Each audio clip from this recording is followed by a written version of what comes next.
Hello, everybody. Good to see you, Pop Culture Curator here. I hope you're all doing well.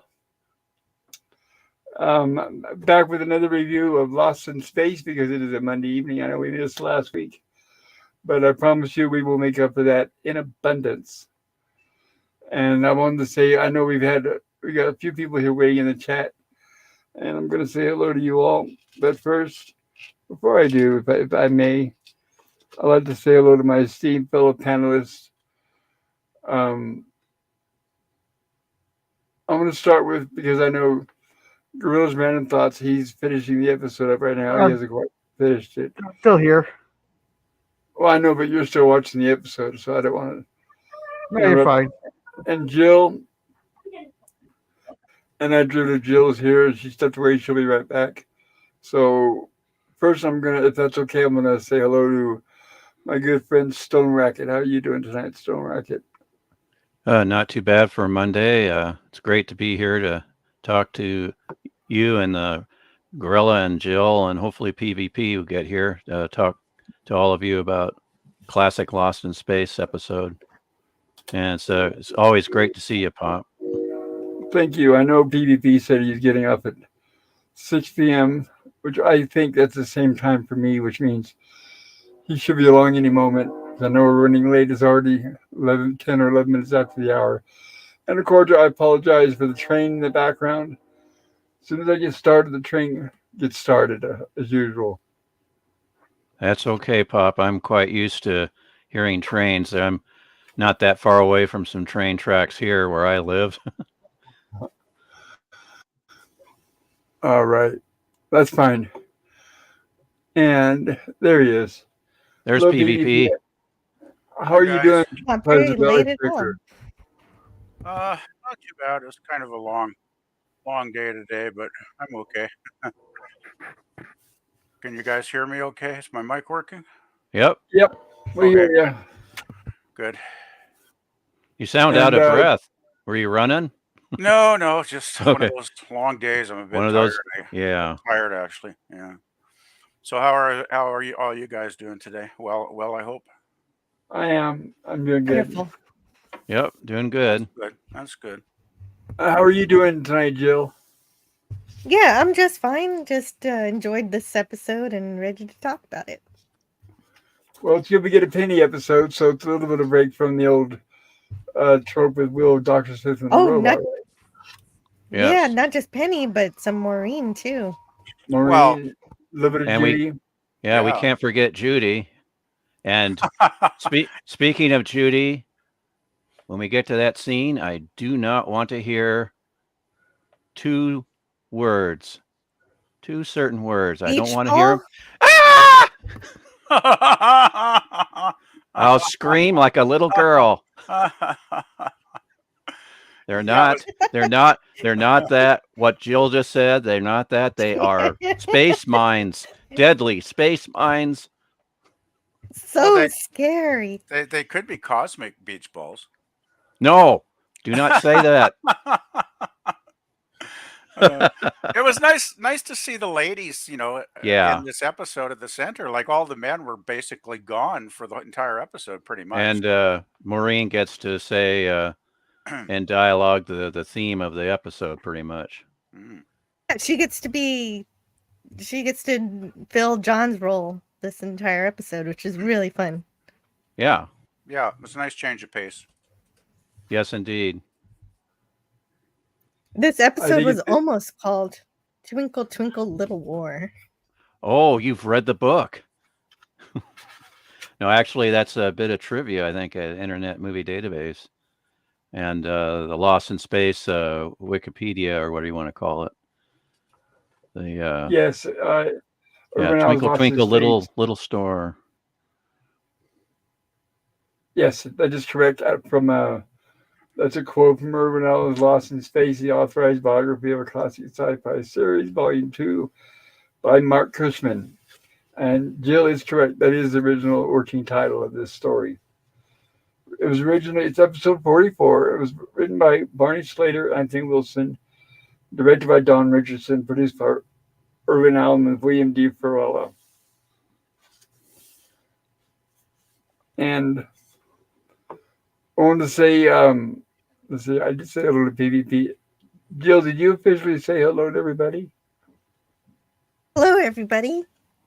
Hello, Jill. Hi, Hey, Jill. Joe. Hello, Gorilla. Hi, Hey, Stone Gorilla. Record. Hello, PvP. Hi, Stone Hey, Rocket. And of course, What? Pop. And Yeah. of course, Bob. Why am I having deja vu with the Waltons? Yeah, that's what I was Yeah, exactly yeah. what I was thinking. Yeah, I was thinking, hello, John Boy. Oops, what? John Boy's not here. Okay. I do have a large mole on my neck. It's not on my face, but does that count? I could be John Boy. Okay, sure. Okay, according to the assessment of this episode by Mark Cushman, it says this episode was its variation on the theme "Don't judge a book by its cover" or an alien from a first impression. It's quoted the same tradition as Star Trek's "Let That Be Your Last Battlefield," and its two-tone aliens. Still, the Golden Man would have been more effective with a better presentation. As it is, the frog's head's effect is laughable. And I hate to say it again, but it says, and the beach balls in the minefield are just plain silly. You think they're going to paint them over a little bit of silver paint or something? Yeah, just silver spray paint or something, even, right? Like, yeah. The makeup used on Dennis Patrick, the Golden Man, is effective for this period, even impressive, and his performance is properly stoic and guardedly menacing. The women are all well utilized, and it's always nice to see more done with Marine, Judy, and Penny. But then there is that ridiculous-looking frog-like alien. The thinking may have been that the kids watching this would like it. Well, this kid was one of them, in a room filled with several others, all pre-teens, and all thought the frog-like creature absurd. So much for trying to please only some of the people some of the time. Then again, maybe the 6-year-old liked it. As written and executed, though, The Golden Man is strictly for the kids, and very young ones at that.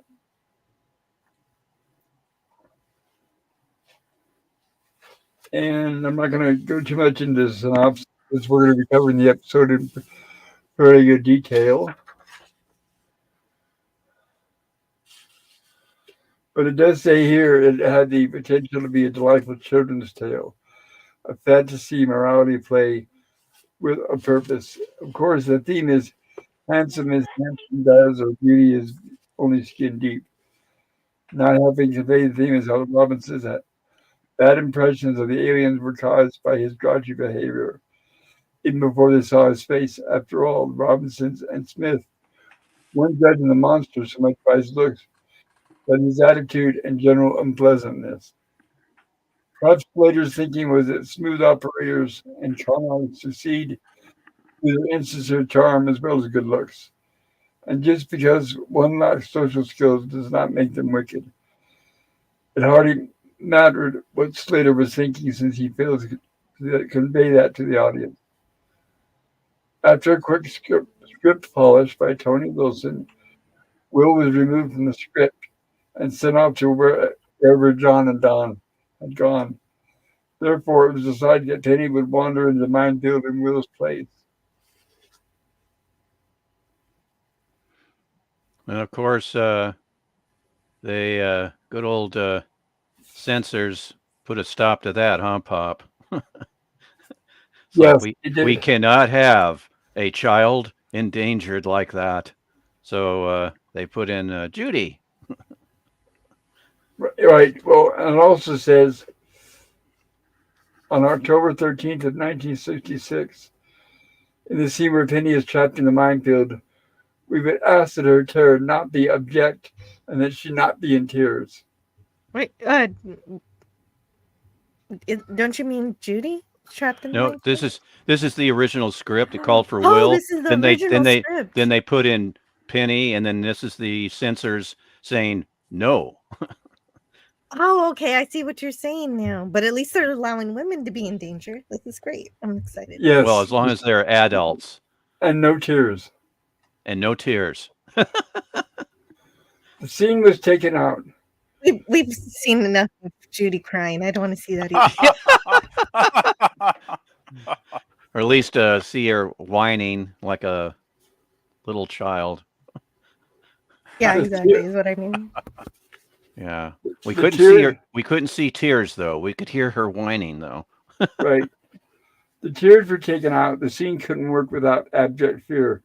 So Penny, a minor, was taken out too and replaced by Judy, a young adult. Children couldn't demonstrate abject fear during the CBS Family Hour, but adults certainly could.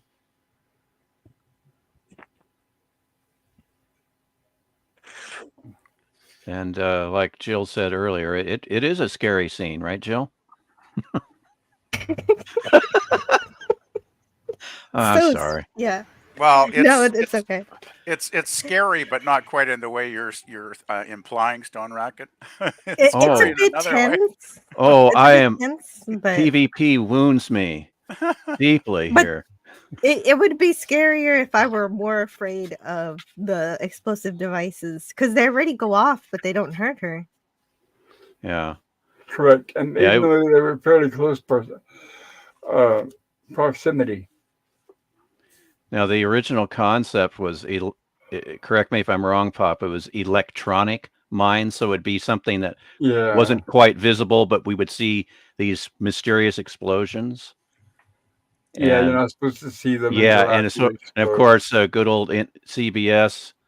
It's like, well, wait a minute, that's just going to confuse the audience. We got to have something. Needless to say, that's how we got what we got. Which Yeah. I will not say those two words, but I must have been a last minute type thing, I guess. I think so.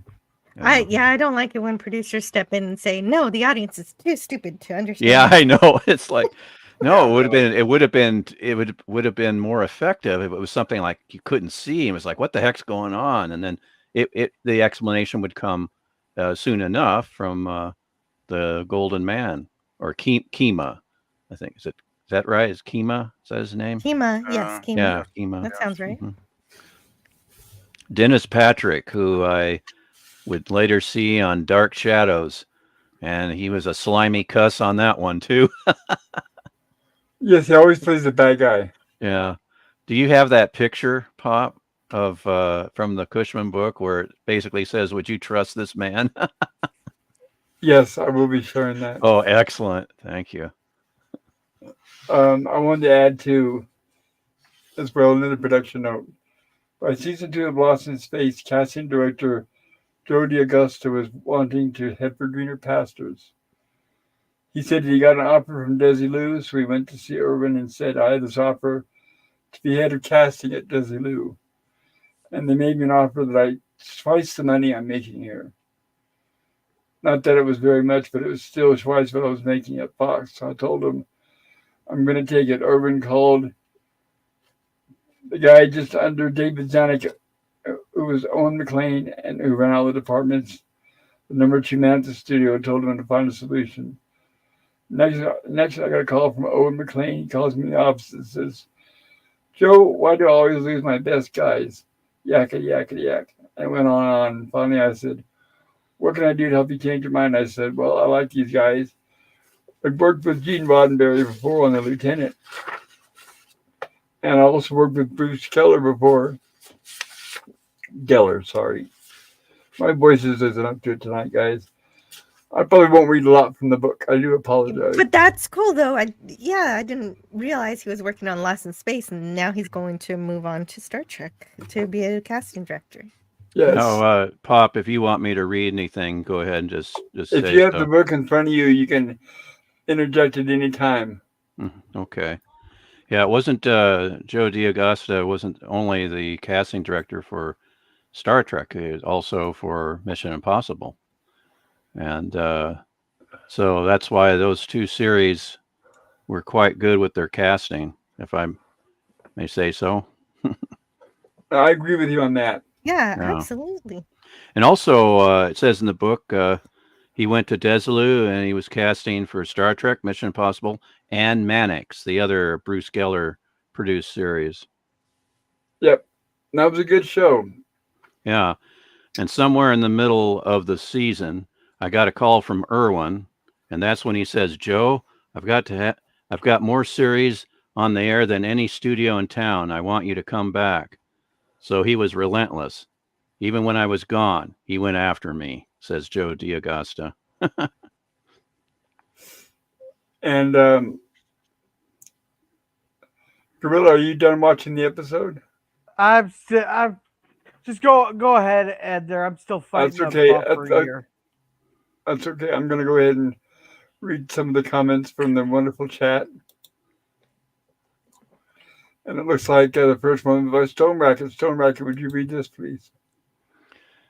Yes, it says, Pop Culture Curator, I'm greeting you here. Greetings. I got the first like vote registered, as well as the first chat comment.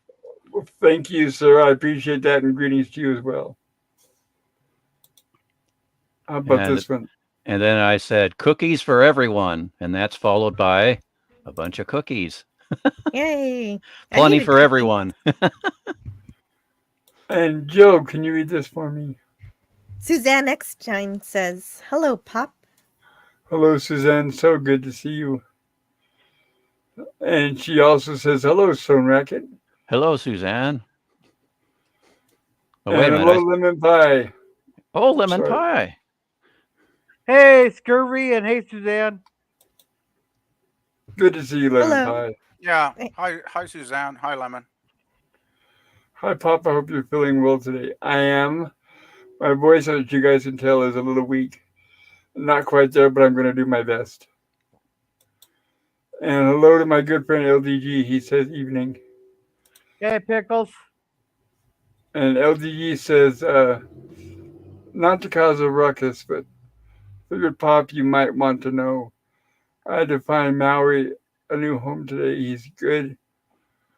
Wait a minute. Max. I had to find Max a new home today. He's in good hands and a better home right now. I'm sorry to hear that, LDG. Good for him, but I understand. Sorry to hear that, Pickles. Is that his dog? Yes. Yeah. Oh, okay. It's a typo, but his dog's name is Max. Oh no. Okay. I'm sorry you had to lose your dog. I mean, at least he's okay though. But that's sad still. Yeah, and promise LDG you'll keep us updated on his situation. LDG says it's his cat, not his dog. Oh, he has a cat too? I'm sorry, I thought it was a typo. Well, I'm glad he still has Rex then. Yes, so am I. But I am still sorry about hearing about your cat. Yeah, definitely. You get attached to pets really fast. I know, yeah, especially me. My new roommate, I'm already attached to his cat, and his cat is attached to me. He keeps sneaking in my door, and I can't get rid of it. That's a good judge of character, then, that cat. Yeah, definitely. You don't adopt cats; they adopt you. Yeah. Indeed. He decided he likes me for some reason. I don't know why. Yeah, I don't know why cats always seem to like me too. Like, even a strange cat, it'll just jump up on me and go to sleep. You know, it's like, wow. Well, PvP, you're a cat person. I think so. I think I am. Yes. At heart. I think I am. Well, I always kind of like cats, actually. I mean, dogs are fine, but I kind of like cats. Yeah. Hello, Brad Wolf 07. I hope everyone's doing well. Yes, we are. Good to see you. Brad Wolf 07. He's got kind of a scary emoji there. LDG says, hi, Lemon. And Brad Wolf says, this episode was actually the first of Lost in Space. It was the first one I ever watched. That's an interesting introduction. Yeah, interesting. Lemon Pie, hi, Brad Wolf. And Lemon Pie says, Suzanne, I'm waving. Brad Wolf says, hi, Lemon Pie. Yeah. Hey, Jill, would you like to read this for me, please? Hey, Matt G. There's a little waving person. Thank you. So's turquoise peoples. Yeah. Hey, Taylor Swift. And Lemon Pie says, hi, Swift. Thank you. And PvP, would you like to read that? Oh, Oh yeah, I just wanted to Oh, give some milk out to go with Stone Racket's cookies earlier on. oh, of course. thank That's you. right. Thank you. And there's LDG responding with, no, it's his cat. That's a And neat name but for a cat, Maui. Hi, Brad it Wolf. is. And Brad Wolf says, hi, BBP. And LDG says, no, Rex is still with me. Well, we're glad to hear that. BBP says, milk for Stone Racket's cookies. An extra R in my name there. Oh, did I? Oh, sorry. Yeah, that's okay. We can roll the R there, I Oh guess. gosh. Well, yeah, now it's Stone Racket. The racket. Sorry. Racket. Actually, it's Stone. Yeah, Sometimes I that's can't type. Pop did it better. Yeah, that's the way to do it. LDG says, Maui named after Hawaii. Hi, Brad Wolf says, BBP. Oh, good, Stream Elements is working tonight. And PvP would like to read this for me. Grand to see you, Gorilla. Jolly to see you, Jill. Super to see you, Stone Racket. Pleasant to see you, PvP. Hey, you see what he did there? Very cool. Yeah. Quite clever. Yes, alliteration for Yes, who, it's who right. matched the Yeah. names. Jolly Jill and Grand Gorilla and Pleasant PvP. And Super well, you know, Stone Racket. yeah, I'll have someone else say that because I don't want to sound like I got a fathead ego right now. Lemon Pie says, pleasing to see you, Pop. Likewise, Lemon Pie. Pleasing to see you. Yes. Likewise. More alliteration.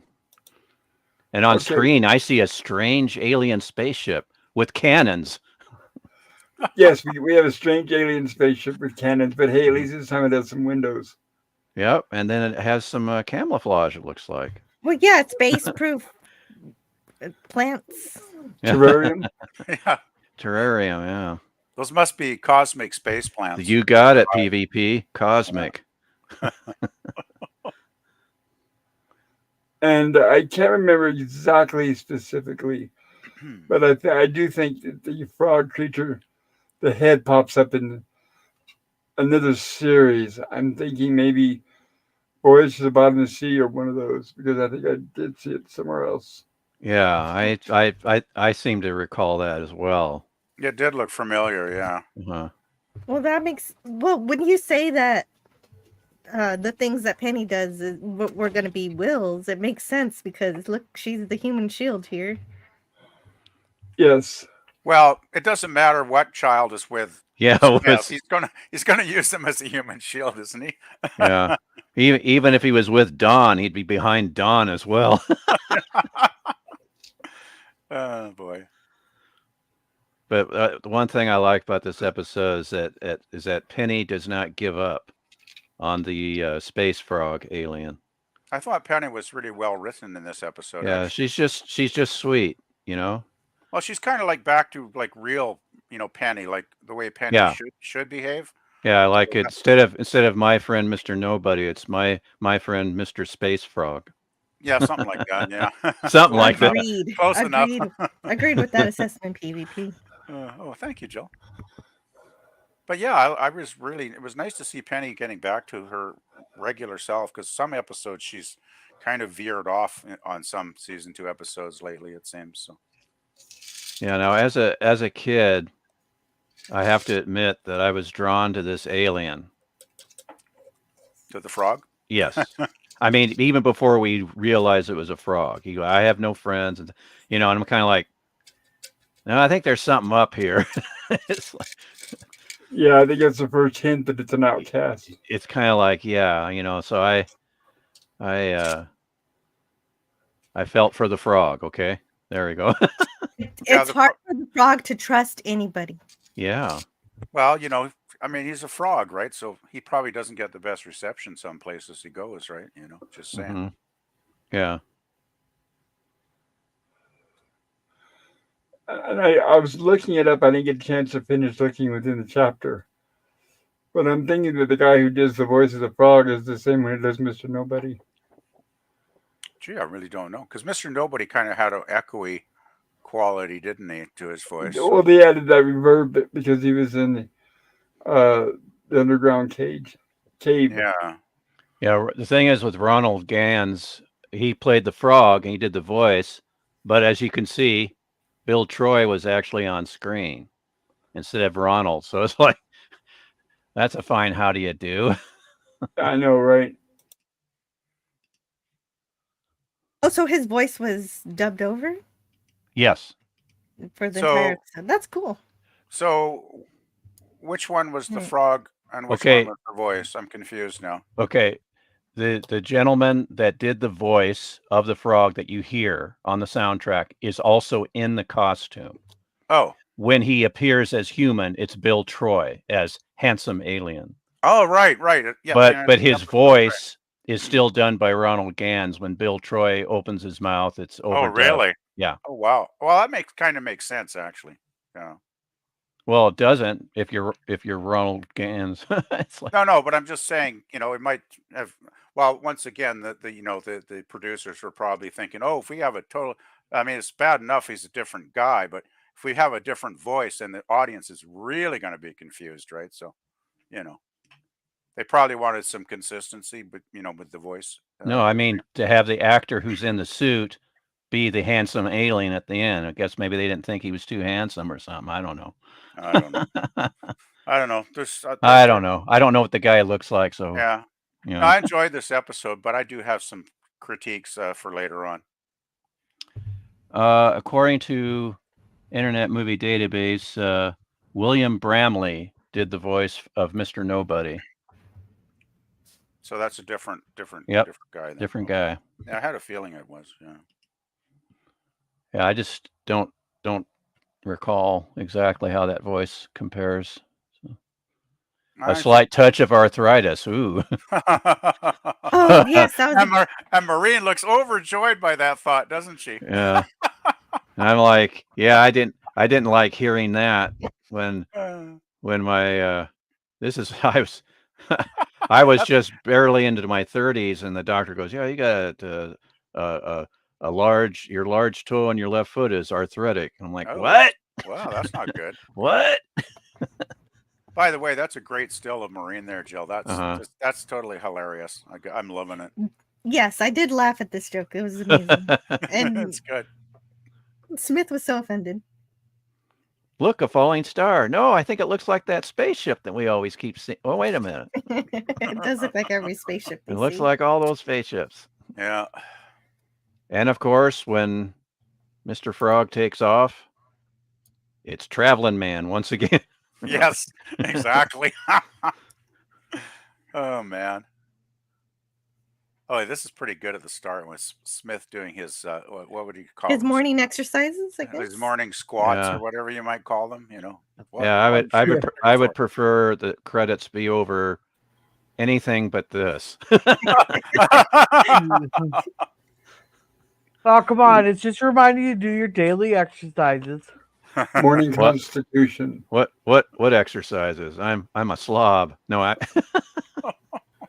Hey, you said it, not me. yeah. Hey, sure.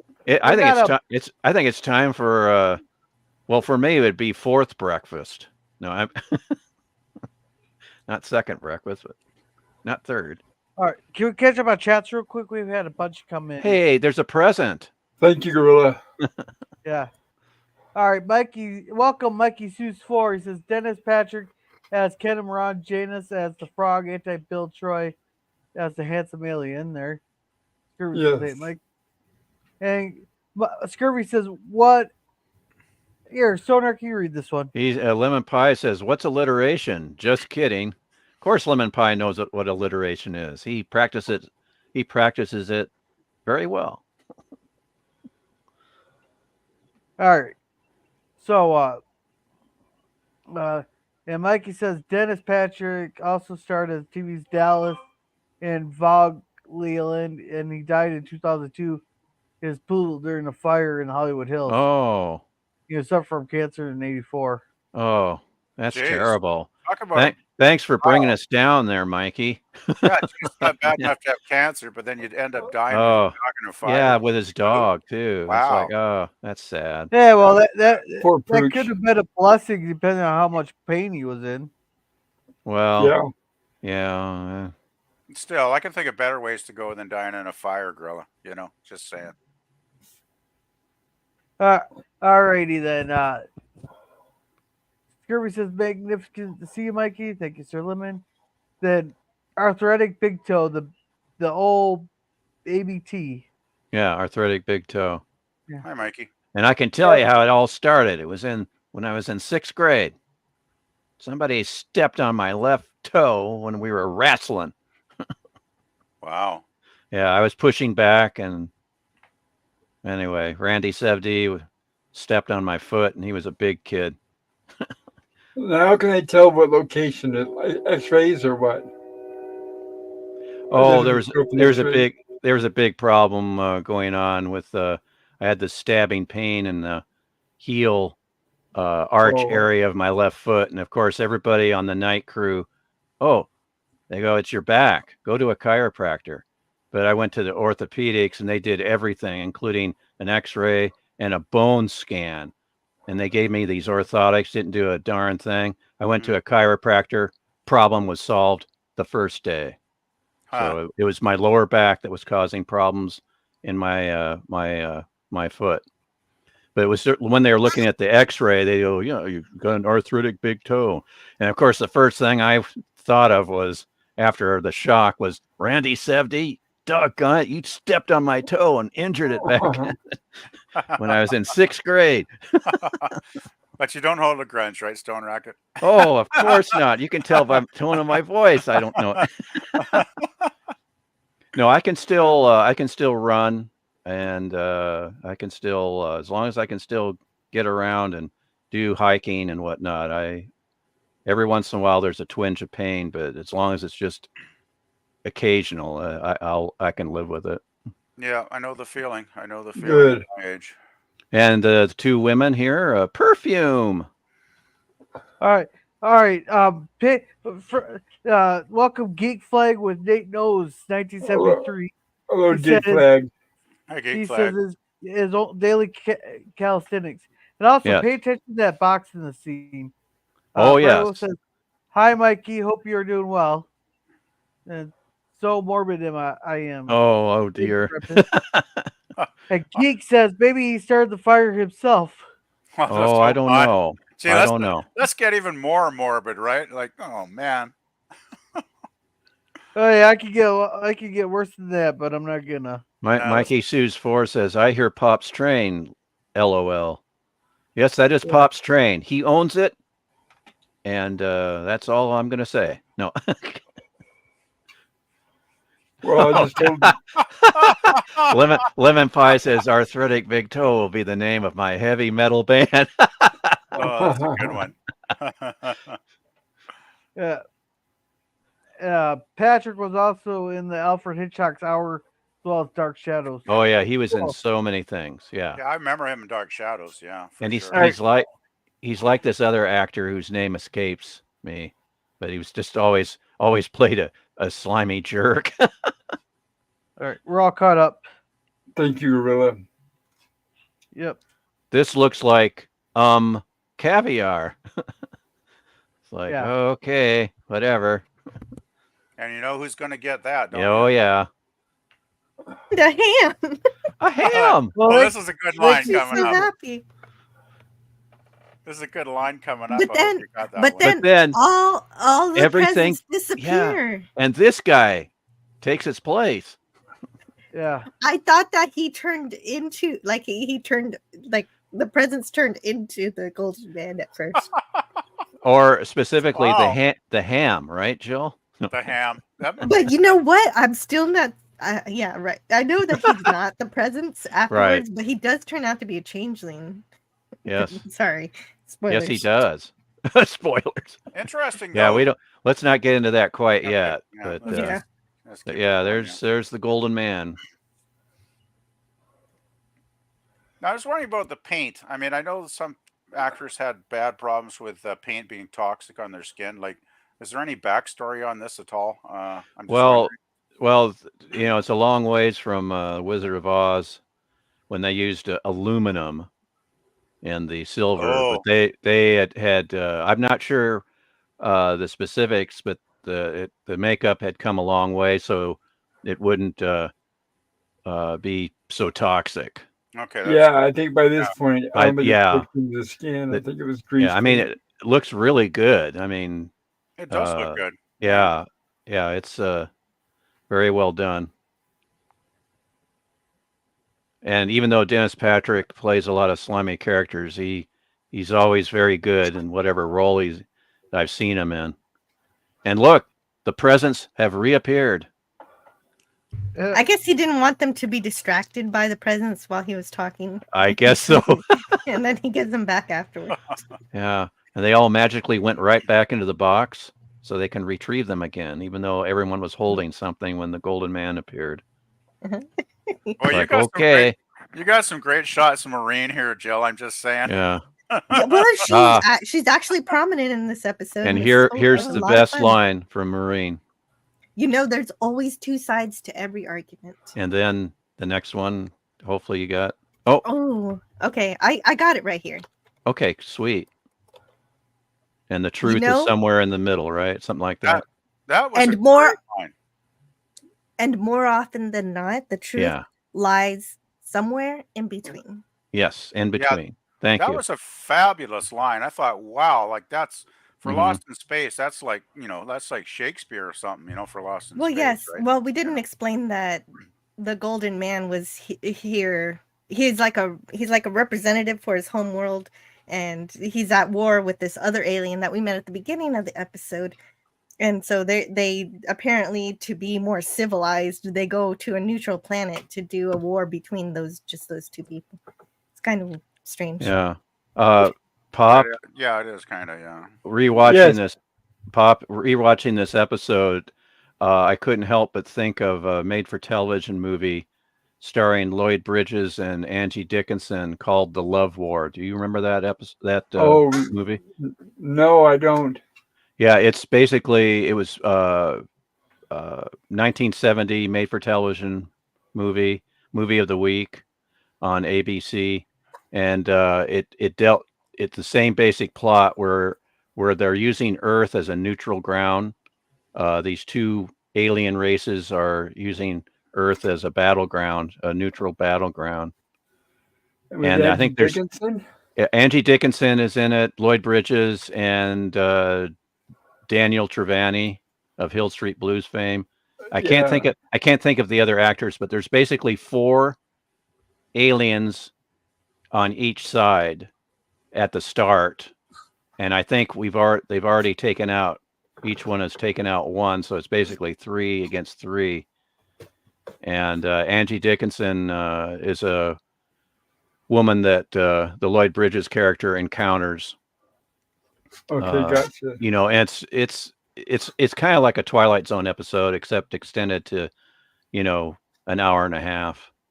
Yeah, but it's always a favorite of mine. It's nothing to shout about, but I've always liked it. But when I was rewatching this episode, it just made me think of that TV movie. Cool. Thank you. And Maureen's line isn't just there to be there. Penny's paying attention to it, and it causes her to take action. Yes. Yeah. Once again, we got intelligent, thoughtful, insightful Penny. Yeah. Which is great. Yep. There's Penny and Will and the robot are my favorite characters. And so it was nice to see Penny. Back when I was a child, it was nice to see Penny be proactive here. Yeah, when they had a writer that understood her character, she could really get some great scenes for sure. Yeah. And like you, PvP, my name is, or my friend Mr. Nobody is a top favorite of mine. Yeah, I really love that one too. Yeah, even when I first saw it as a kid, I just thought it was awesome. Yeah, there's something magical about that episode. There's the space frog. Hey, ribbit. This is the space frog. He doesn't want to tell you anything about his planet, and we pretty much never really learn much. Well, it's populated by frog aliens. That's all we know. Yeah, I, I like the frog. I guess I'm drawn to grumpy characters or something. I don't know. Yeah, he's grumpy and he's rude, but he appearances are not everything That's in this right. episode, as we will see. And it's ironic that Mark Cushman complains about the mask when later on we encounter what I call Mr. Pumpkinhead, which is also a mask where the mouth doesn't move. So it's like, But I've learned at this point to use my imagination watching Lost in Space. I mean, it's like when you're playing Atari. Yeah, when I was a kid, this really didn't bother me. I kind of went with it, and it has a charm to it, It does. like the classic Doctor Who episodes, where okay, they don't have the budget, but it's still kind of charming, even though the effects are kind of cheap, if you want to say that. Yeah, It's the same thing. For some reason, I still find this episode charming. So sue me. No. I kind of agree with what you're saying there, Stone Racker. Yeah. It's like, I mean, for me, I find this costume very cheesy, basically, very cheesy. Well, I like his robe and the medallion and everything. That's kind of cool. And and Jill, where have you seen those hands before? The frog. I have no idea where I've seen the hands. Creature from the Black Lagoon. And it's they've been used before on Lost in Space. The alien in the cave in the Visit to Hades episode, for instance. What about his flippers? His feet. His flippers are different from the creature's feet, as far as I can tell. They're more they don't have the little claws at the end of them. I think they're just. Yeah, I like the way he walks, and since he's a lizard kind of, amphibian kind of different kind of alien, they make him walk differently. And hey, Pop, is R if I read from the book about sure. the outfit? See if I can find it here. Yeah, the outfit does work in spite of I find it a little bit cheesy, but it does overall. It actually is quite effective, I gotta say. I like the ray gun too. That's kind of fun. Yeah, basically what he has on is a scuba diving suit, a wetsuit, and he has it's basically 40 pounds, and he had trouble breathing in one particular scene, and maybe we better wait till we get to that scene, but basically it was it was quite the endurance test to portray this frog alien for this guy.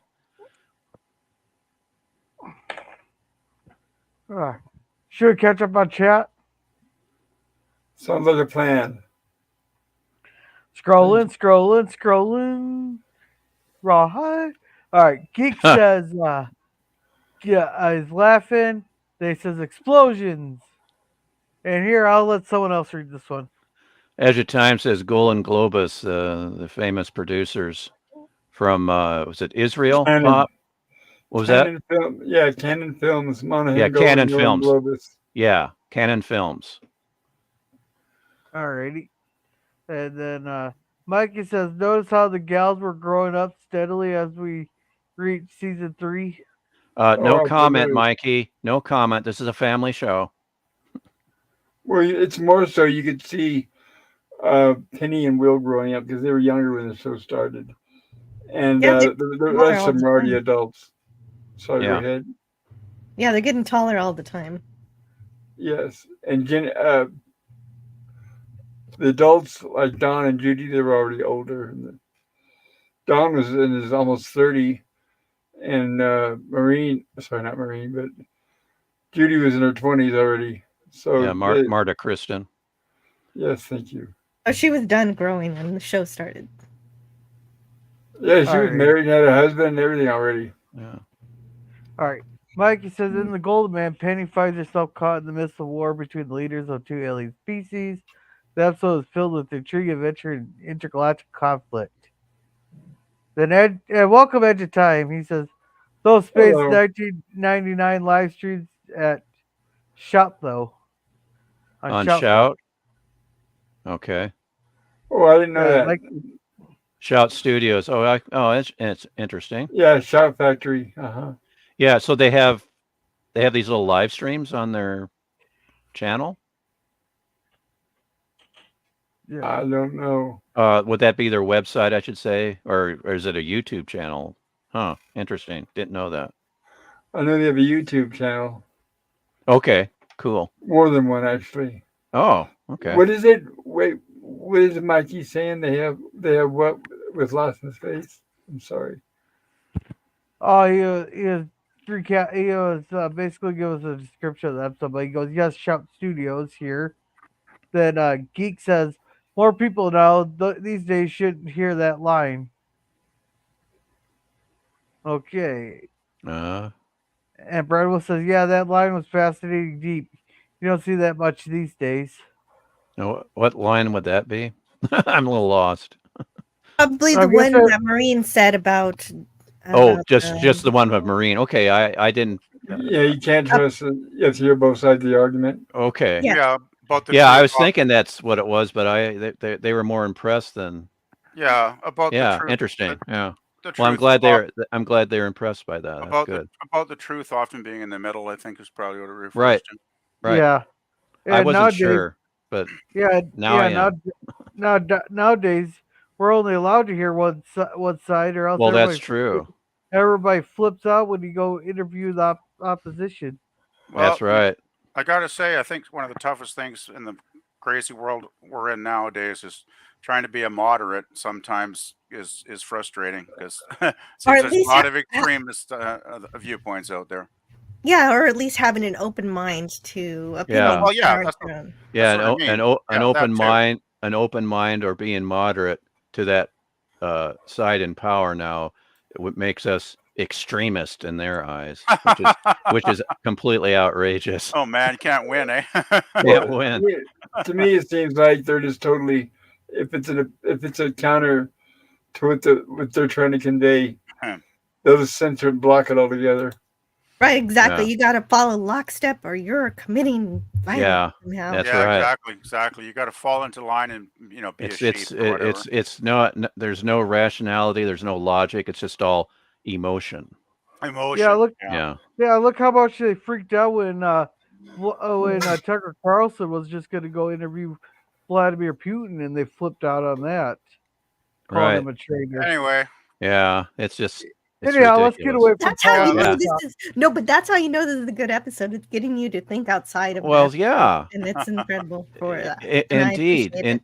Yeah, indeed it is. This is great. does the robot have a good line coming up here? I know he's got a few in the episode, but I can't remember. Oh, he has so many. I even had to get a couple of videos. Yeah, I did warn you, Jill, about poor robot. Yeah. But, it's like, sad oh what happens dear. to him, but Yeah. it's kind of funny too. Yeah, that I wasn't too happy when I saw this as a kid. It's like, don't hurt the robot. I do love how he's got the watering can in the basket, though. Like the robot is, once again doing his best to help everybody. Well, or Dr. Smith has saddled him with stuff that he should be doing. Well, that too. Well, Dr. Smith is throwing away perfectly good tomato. Yeah, it's like a weed. Yeah. It's like, no, it's a tomato. But Edge of Time says, greetings from the plains. Oh, you're in the Midwest, huh? Yeah. I kind of figured Edge of Time was, since he knew about some children's shows that I watched. You're talking local shows, I gather. Yeah, it's just the mysterious Edge of Time. Yeah, we had those around my Yeah. part of the world too. Yeah. But not as good as ours. No. Well, No, I'm just kidding. Just kidding. yeah. All right. Edge of Time says, Sir Scurvy, you must not. Odd urge for Dippin' Dots. And Edge of Time says, frogs can be a fickle. Can be fickle. Well, there's that alliteration. Well, you Here, never Mikey. know. You never know which way they're going to hop. That's the sad thing about frogs. And there's Mike Sue's 4 Says Stone Racket mentioned the film The Love War, 1970, ABC TV movie of the week, featuring Lloyd Bridges as an alien warrior and Angie Dickinson is the Earth woman he befriends. And Mikey, what was the name of Angie Dickinson's character? Pepper. No, I'm just kidding. Sandy. Sandy All right. Pepper. All right, Yeah, Brad Wolf says, Sandy what is the same name as my older sister.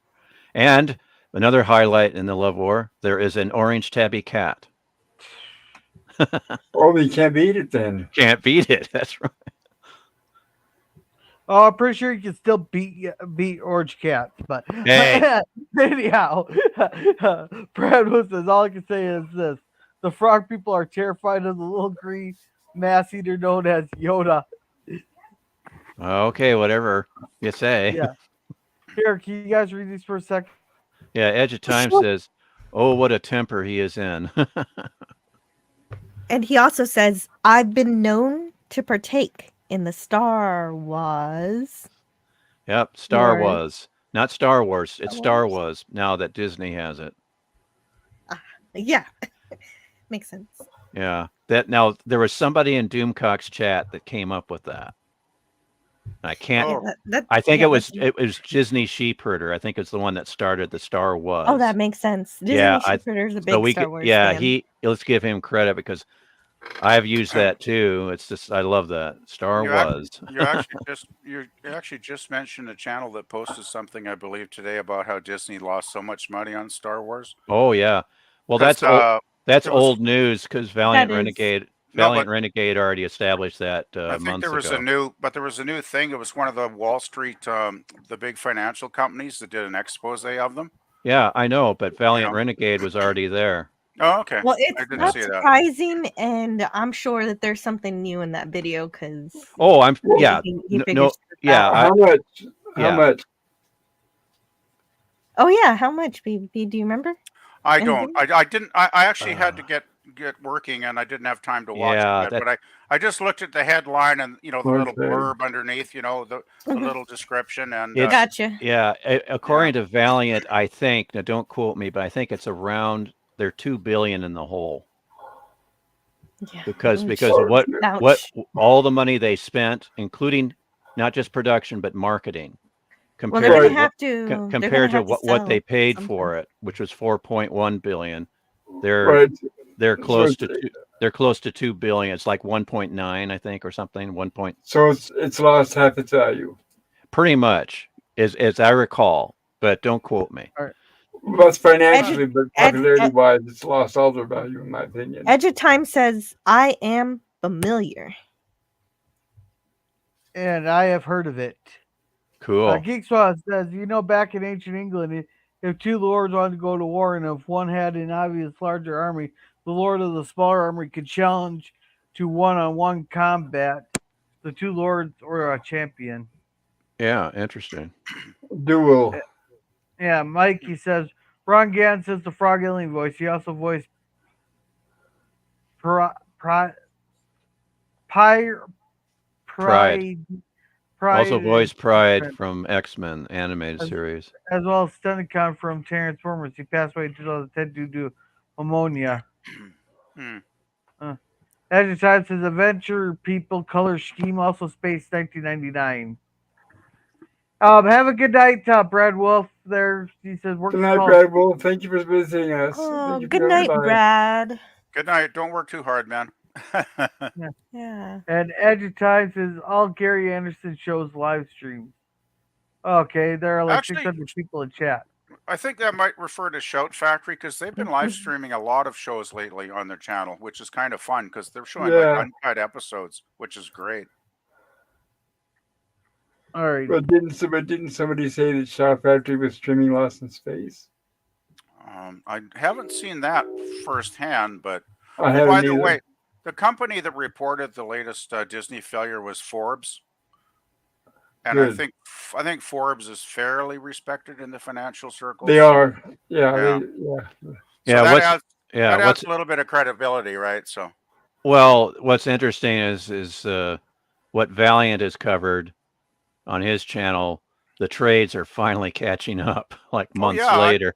Reality, There's yeah. now admitting how much the Indiana Jones lost the last Yeah. movie. Well, the chickens are Oh, going to yeah. come back to roost one of these days, right? I mean, You got it. you can only deny reality for so long, and then it's going to come back and bite you, so to speak. Geek Flag with Nate knows 1973 says, and Barbara Walters' interview with Vladimir Putin back in 2010, nobody called her a traitor or traitor. No. Yeah, well, things are a little more rational back in those days, I guess. I mean, a little more. Yeah, I guess everything before 2014 when things started going downhill, I guess, but I don't know. I noticed probably back in the early 90s that news was starting to lose its edge, and then in the last 20 years, it's really started to go downhill. Yeah, I'd say since about 2010, Yeah. it's just an absolute sellout. Yep. Yeah, I used to love news. I was a news junkie at one time, and I'd watch like a couple hours a night of the news channels, getting all the stories around the world. And back then, journalists actually seemed to care about this thing we've forgotten called facts. And integrity. Integrity, right? Like telling a true story to the audience, right? And then eventually that's just gone now. Yep. All right, so Scurvier says, "Great to see you, geek." And Mikey says, "Only say Sandy for Angie's character. The aliens are disguised as humans." Well, of course, to fight their war, they're Yeah. disguised. Yeah. Yeah, Yeah, and also kept the budget down too, of course. But of course. And they wore suits and ties, PvP. That's right. It had to be a respectable war. That's right. Hey, Cody. And welcome the man of many words, Cody Guy. Hello, Good evening, Cody. Cody Guy. Hey, Cody, good to see you. And Mikey says, "Geek traitor and right. She was never accused of a monkeyer." Moniker of that moniker. Yeah.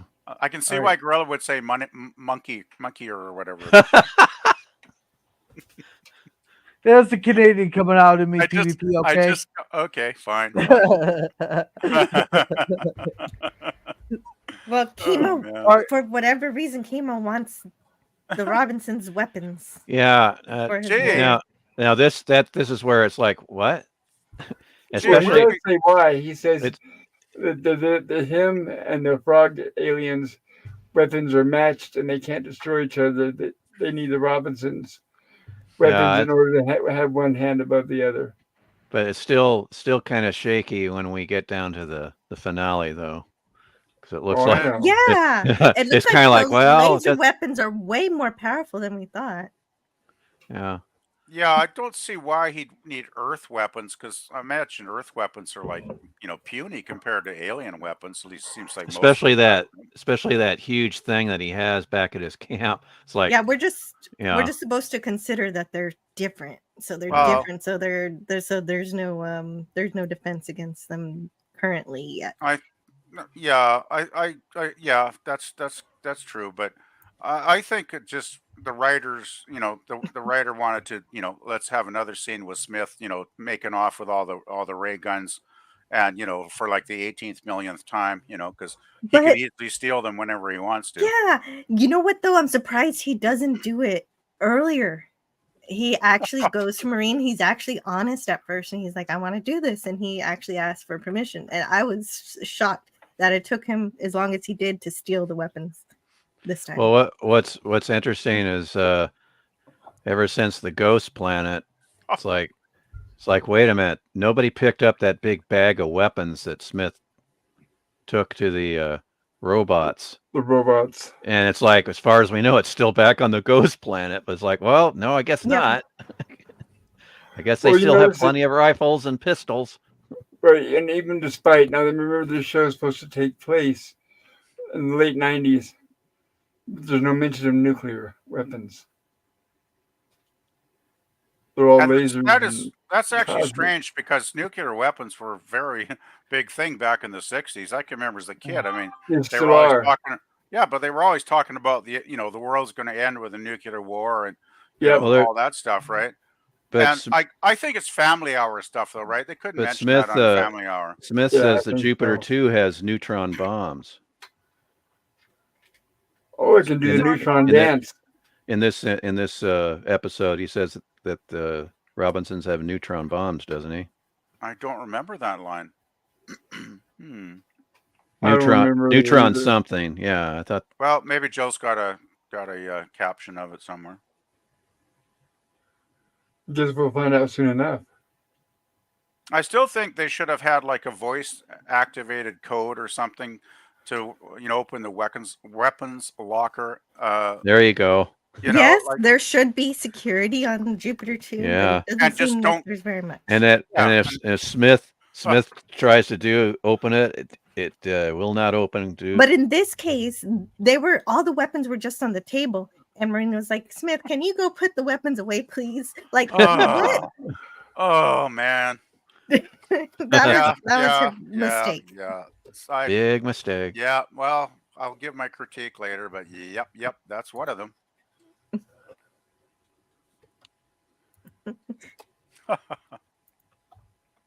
Okay, I have a theory about that. The reason why they treat the weapons like they do. You notice how they never mention on the show the lock the weapons up to keep them out of the hands of the kids. You notice they never do that. So they leave it open up, as we've seen Will do before, where the kids can grab the weapons at any time. So you think they're doing that because to allow respect for the kids? To show that the kids are mature enough to use the weapons?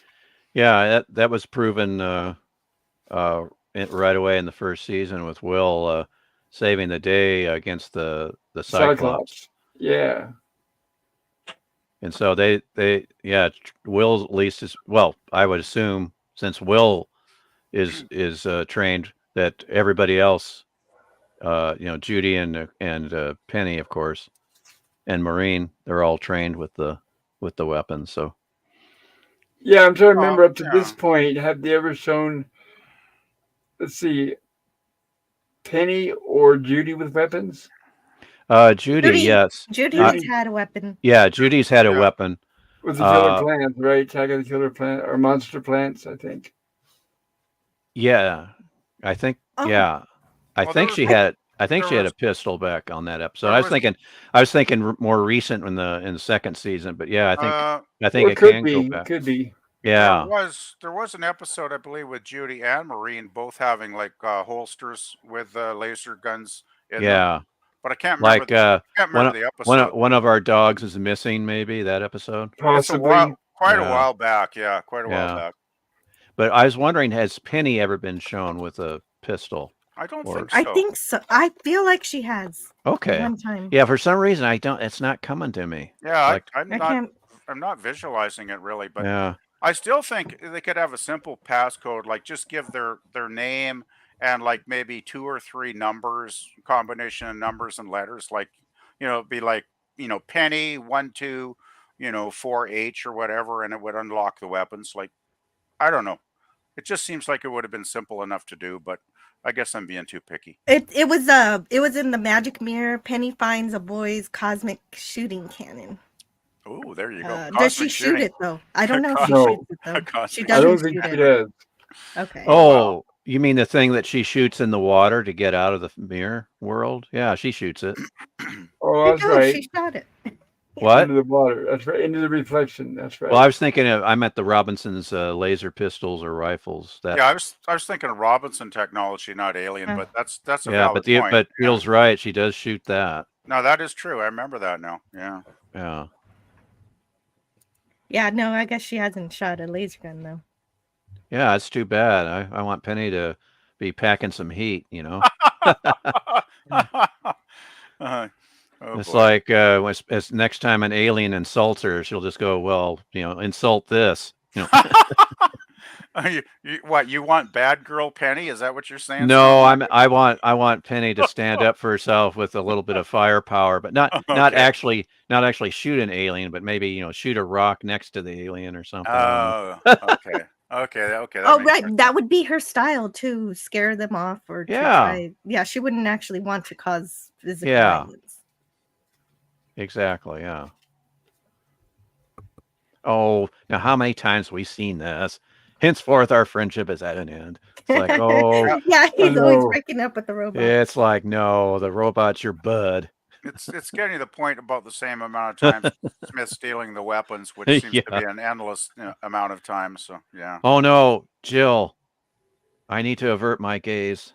Well, yeah, Oh. this is Poor robot. a bad Oh. bad time for the robot. He Also, it's embarrassing that looks like a turkey baster he's talking into.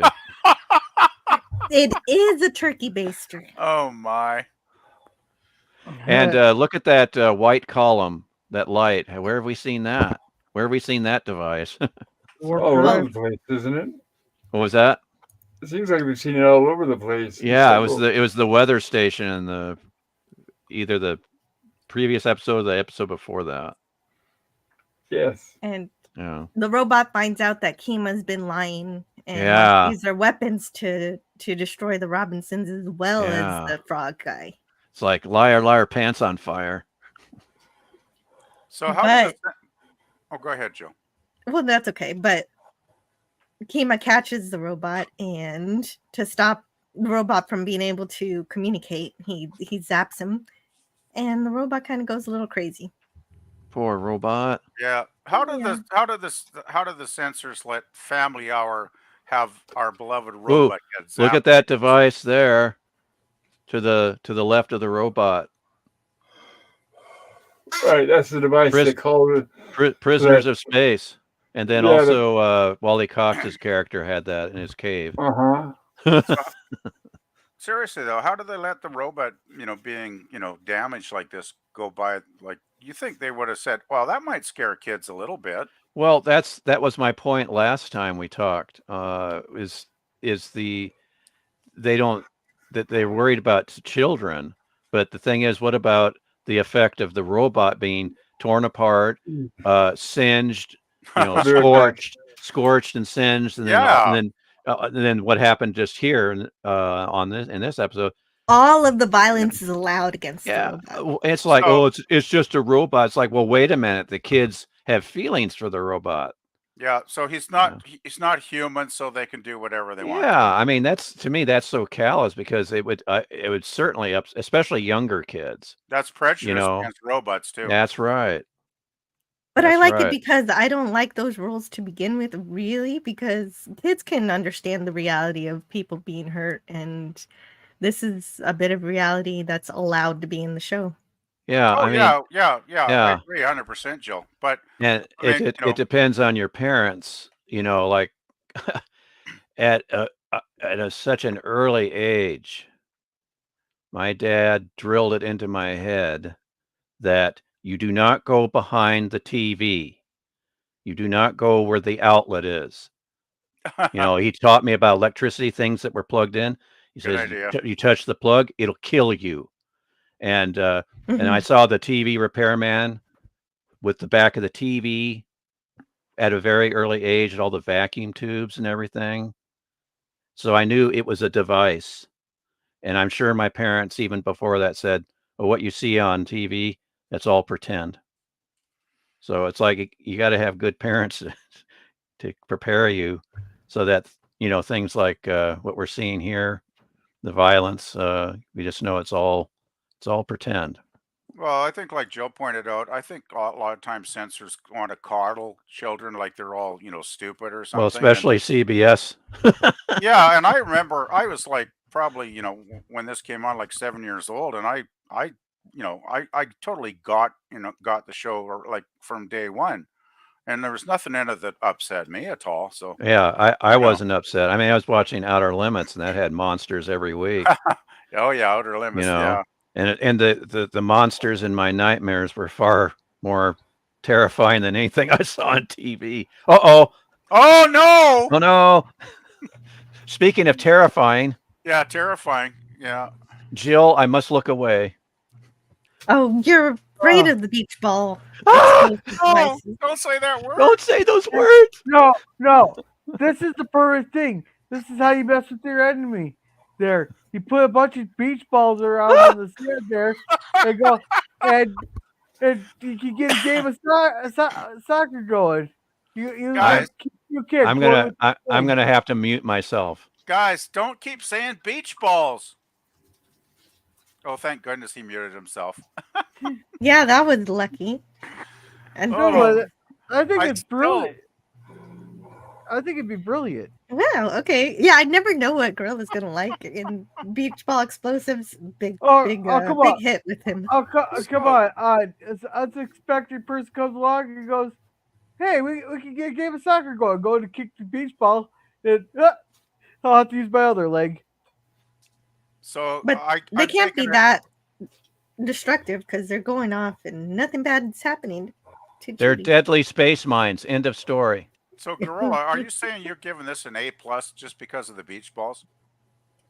Help Judy. Someone help Judy, please. Well, I'll get to my grade here pretty soon. Okie dokie. We're getting Well, at there. least Judy got to do a bit of Poor- acting in this poor episode for a Judy. change. Help Judy. Someone help her, please. Well, this is why nobody's looking for the robot because Judy's in trouble. Yeah. That makes sense. Mhm. And Yeah, Yeah, the Judy robot is- doesn't seem very helpful in this episode. that's true. Well, he Well- can't because he was helpful because he was like, I'm gonna go find out what's going on with this golden guy. But then he suddenly becomes not helpful because he becomes his circuits are screwed. And so You got he very- just goes crazy. Yeah, badly damaged, but I think he does help at the very end, if I remember. Yeah. Well, he does, but you think that would have been a red flag for the Robinsons, knowing that they sent him on Yes. a recon mission and he And comes he never back comes damaged. back. Exactly. That's what I thought was Yeah. going to happen when the robot doesn't return. They start to suspect Keema as they should, but that doesn't happen. But this is No, it Lost in doesn't. Space, Jill. They never suspect anything. You got to remember, right? No, Yeah. Very, very Usually- seldom. right.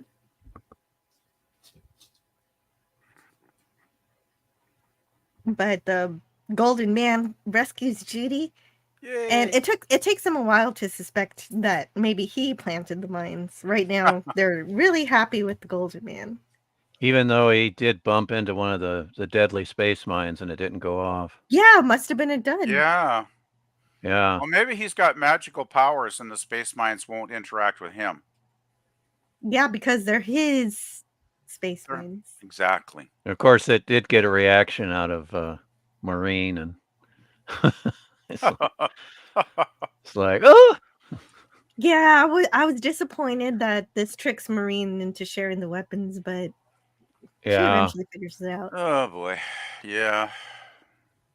Uh-oh, here we go. Poor robot. I Yeah. compute, you compute, we all compute. Okay, I have the video if you want to play it. Oh, this is so good. Yes, okay. That's from this scene here, right? That you're showing right here. Yes. You compute. We all compute. Yeah, it's like the robot's gone totally bonkers, and I just love this scene. It's so good. Mhm. Poor robot. Thank you for that, poor Jill. robot. You're welcome. I couldn't help it. I needed to hear it during this live stream. You loved it as much as The we did. gentleman and I have never met. Whee! I got that one too. I got that one too. Okay. I want to play it. Yeah, okay, here we go. Oh, no. Oh, my. Gentlemen. You must be mistaken, sir. The gentleman and I have never met. Whee! He's bonkers, totally bonkers. It's so awesome. Oh, I love the robot. Well, The last poor even robot, Dr. I knew Smith one. is upset by it a little. Oh, Yeah. instead of the mulberry bush, it's the dullberry bush. Tallberry bush. And Penny is our diplomat here Yes. Penny, the voice of reason. to ask the little robot alien whether he planted the mines. And Frog's like, nope, not me. You are a silly, You are an Earthling, very young and probably very silly. I Some beg Some of to the differ. dialogue is I funny. beg to differ, Mr. Frog Alien. He was a grouchy frog, wasn't he? Yeah. Well, he could have enlightened her a little bit by saying, no, but kind of like what Maureen said earlier. You can't judge all books by you can't judge all books by their cover, and that he is a shapeshifter. But I guess I don't want to give that away just yet. That's Yeah. true, and also he is judging her by her appearances as much as True. Smith is judging the frog person. Right in the very beginning when he started firing on them. He's also Yeah. judging her by her age. Just because she's young, she's silly. Yeah. Which is not Which is right. Not true. This is a Robinson. And Penny's very intelligent and insightful, so she's definitely not silly. Well, at least But not. that's Unless why writers write her that way. that's why the Robinsons were picked to be the first space family out to colonize. Whole family of geniuses, right? They're all very, very smart. Right. Judy can make some killer coffee. Well, isn't there? Was Maureen doing laundry at some point in this episode? I vaguely recall. Cooking. I could be- No, this time we get Cooking. we Okay. get- Cooking. Right. Yeah. Remember we get A cool potato new chips in this device. episode. Yeah, that device is so cool. I think that device when we see it, I think it's the inspiration. It could be the inspiration for the air fryer. That's true. Wow. That is cool. I gotta say, this is probably one of the better looking spaceships we've had in a while. At least it's it's enclosed. I like how both Keema and the frog alien can just make things appear and disappear. It's like Right, even though the spaceship is enclosed, the frog like- can open it, and it's like bink, yeah, the doors don't open; they just Yeah. disappear. just disappear at a wave of his hand. Oh no, the grenades! Yeah, it's like I Smith is would trust. clumsy. I absolutely trust Smith to carry grenades. I totally would not. At least the pins weren't. Lucky thing. Oh man. Yeah, usually when Smith drops something, it blows up. Good thing it didn't this time. Yeah, it's like,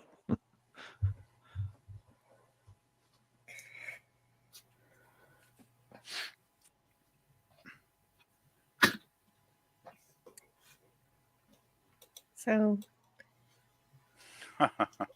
yeah, okay. So Marine's finally figuring out it might have been a trick to get us to get us to give him the weapons. yeah.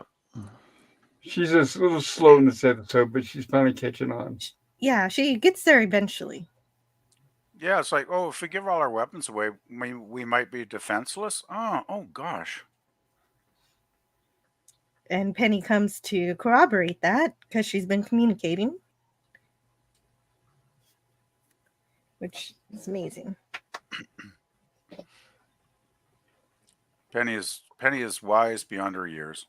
Well, it's pretty Yeah, serious but to Smith- give up the Robinson weapon. Do you think the stakes are that high that Maureen would say, well, not until your father comes home, or we are going to get your father's permission first. We're going to go out and find him, find out where he's located, contact him on the radio, whatever, and ask him what he thinks should happen. She kind of does say that earlier, but she never follows through with it. She mentions Correct. it as a thing she should do. Yeah, that would have made a lot of sense, actually. It's too bad they didn't have a scene like that. But I guess she sees the situation escalating and believes that she has to take action on her own.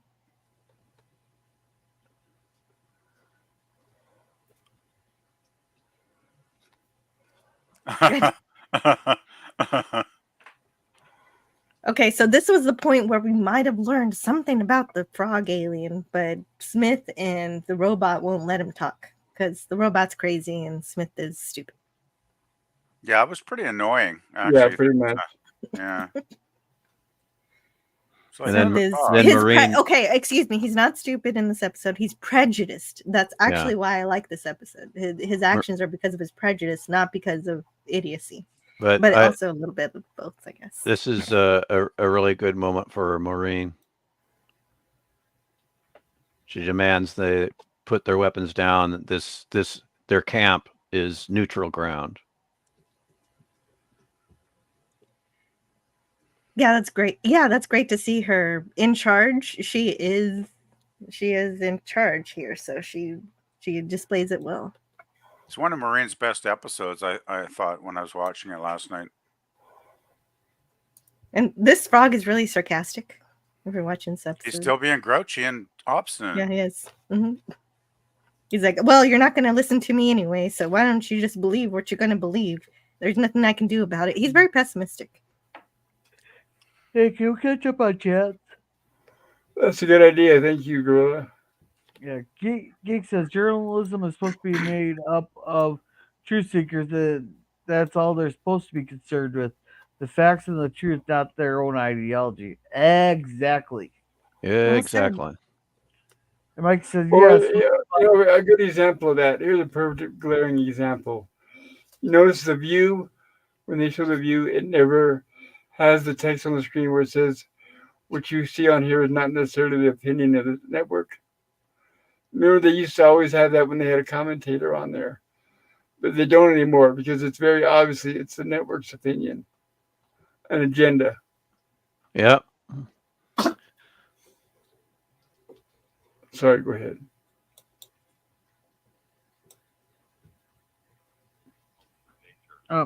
Reading the chat, right? Yeah, Mike Mikey says, sues for. Oh, go ahead. No, you go ahead. Okay. Mikey sues for says yes, which is why I stopped watching any TV news, Geek, and only bother watching natural disasters happening online lately. Yeah.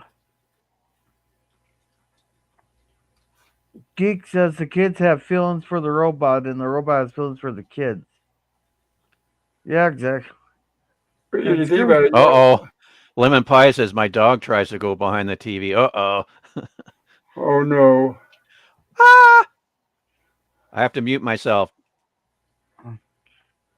Exploding beach balls. God. Egad. And Geek says, when I was little, I tried to stick a fork in the outlet there. My mom stopped me. My dad said, let them do that. They'll learn them. Yeah, Oh, no. Yeah, Terrible. Come on, who hasn't done it at least once? Hey, I never did, though. I did get shocked one time, accidentally. Which you want me to tell that story or? Oh, wow, that's Well- scary. Well, we had a kid in the 8th grade stick paper clips in the outlets at school. So I remember kids at home do not try this at home. Well, see, I- PvP has a getting shocked story as well. So- Yes. Oh, I'll well, quickly tell it if you don't mind. okay. was- Can I tell mine too?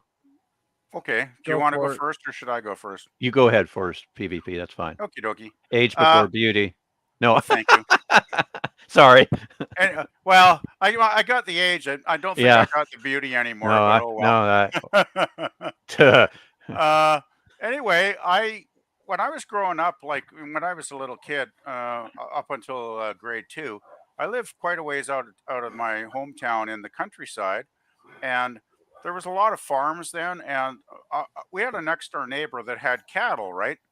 So he decided to put in an electrified fence, but he didn't bother to tell my parents about it, as we live right next door to him. Uh-oh. So being a kid that was like, I think about, I don't know, 5 years old, I used to run around outside because, it was out in the countryside, right? So that's what kids do when they're running around, out of town, no town around. So of course I love to climb on fences. So I climbed on the fence and zap. I'll never forget that feeling of hitting an electrified fence. And I mean, I was a kid, so I could be probably in my memories exaggerating, but I think I flew like 10 feet in the air back from that fence.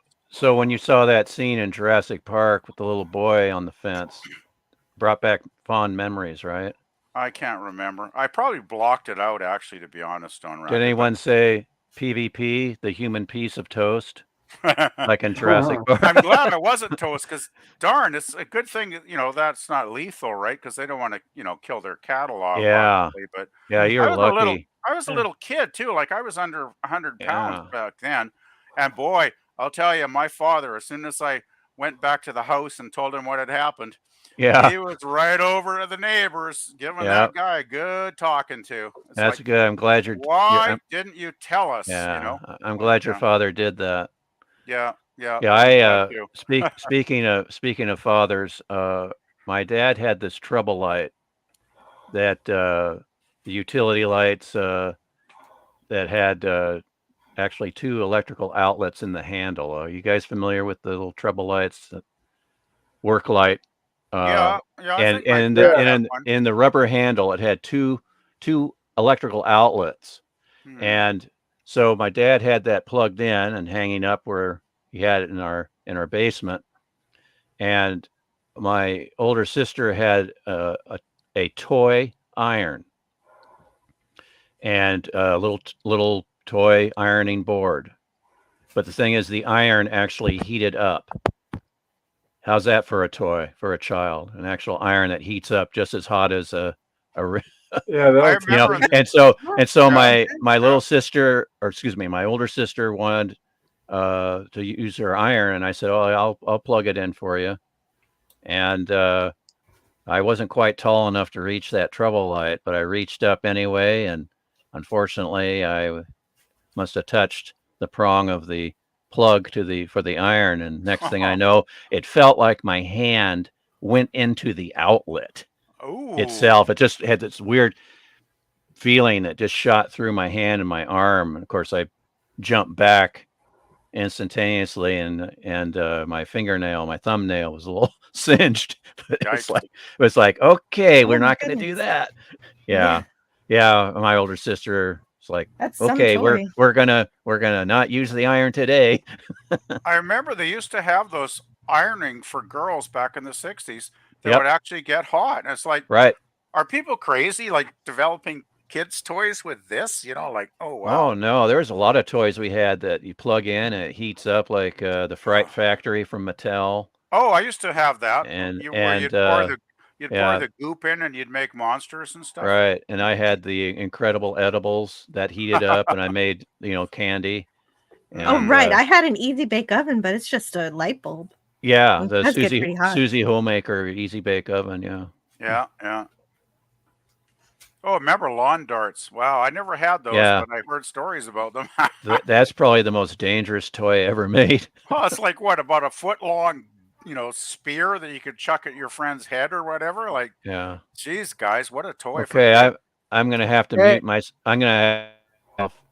Yeah, let's go back to the episode. We probably talked way too long. I gotta mute myself because of this chat. Oh, come on! I was gonna ask you to read this one, Racket. Lemon Pie says exploding. Have to be worth 1 letter grade. Yeah. and the robot full Oprah. Welcome, OG, also known as Euler Greg. Hey, Euler. Hello, Euler. And we all know Euler Greg has a giant spider for a pet. That's right. Yeah. And Yeah, you better Scurvy watch says out. cheers. And Geek says he's a grumpy old toad. And Scurvy says, PvP, you want to read this one? Sure. PvP spilled eggnog on an outlet, and those volts traveled right up that stream of nog. Oh dear.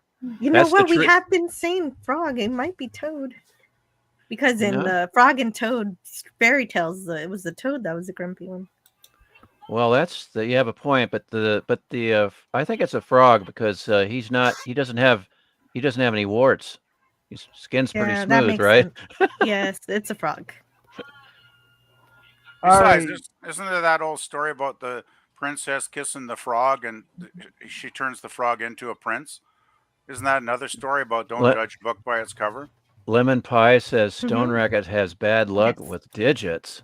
Uh-oh. My favorite though is the book of the Fairly Stupid Tales where they have the same frog and the princess kisses the frog, but it turns out it was just a frog that was tricking the princess to kiss him. Oh, I would have thought that maybe the princess would turn into a frog. Like that would be very ironic. I think that's in the Fractured Fairy Tales on Bullwinkle, right? Oh, okay, Possibly. that must be the inspiration for that. Maybe Yeah. when the princess turns into a frog too. Yeah, I think it's a Fractured Fairy Tales. And So yeah, I already read this, but it's like, Stone don't Racket know. has bad luck with digits. Huh. all right, that's all the chats. Let's Thank see. you, Gorilla. I appreciate that. Marine tells Smith to put all the weapons back into the arsenal. But Now- also she made potato chips. Yeah, now that Wow. that is actually a pressure cooker. Mhm. You know, that looks like the lid to my mom's pressure cooker. It does look, you're right. You know, It probably is a pressure cooker. but That makes sense. yeah, but it also looks like the lid to my dad's mess kit that we always took camping. Hmm. So it's like, Well, Either way, in this episode, it's a magical potato yeah. chip maker. All you have to do is put whole potatoes in and write out perfect potato chips come out. Yeah, no, wouldn't that be something, Jill? That would be Yeah. awesome. That would. You wouldn't have to Yeah, peel it them. slices You wouldn't have, them. yeah, slices them, cooks them. Just perfect. Like, wow. Probably I want one of those seasons laundry. them too. I want So- a laundry machine too that will bag my laundry. Yeah. Put them in nice little plastic bags. That's right. Well, folded and put in plastic. You got it, and then I can just stick them in the drawer in my hallway, and I'm happy to go. That's right. If only our fantasies were real. Well, Smith is so dedicated to getting back to Earth and taking the weapons to the Golden Man that he is not even hungry for potato chips. Oh, that's That's unbelievable. how you know he's serious. Wow. Yeah, Jill makes a great point. Yeah, that's He's very rare. ignoring food right in front of him. That hardly ever happens. It's like, wait a minute. Of course, I guess Smith wanting to go back to Earth is his number one prerogative in every episode, pretty much, isn't it? Of course Yep. it is. And one of these days, one of these aliens that visits will get him there, right? No, We can hope.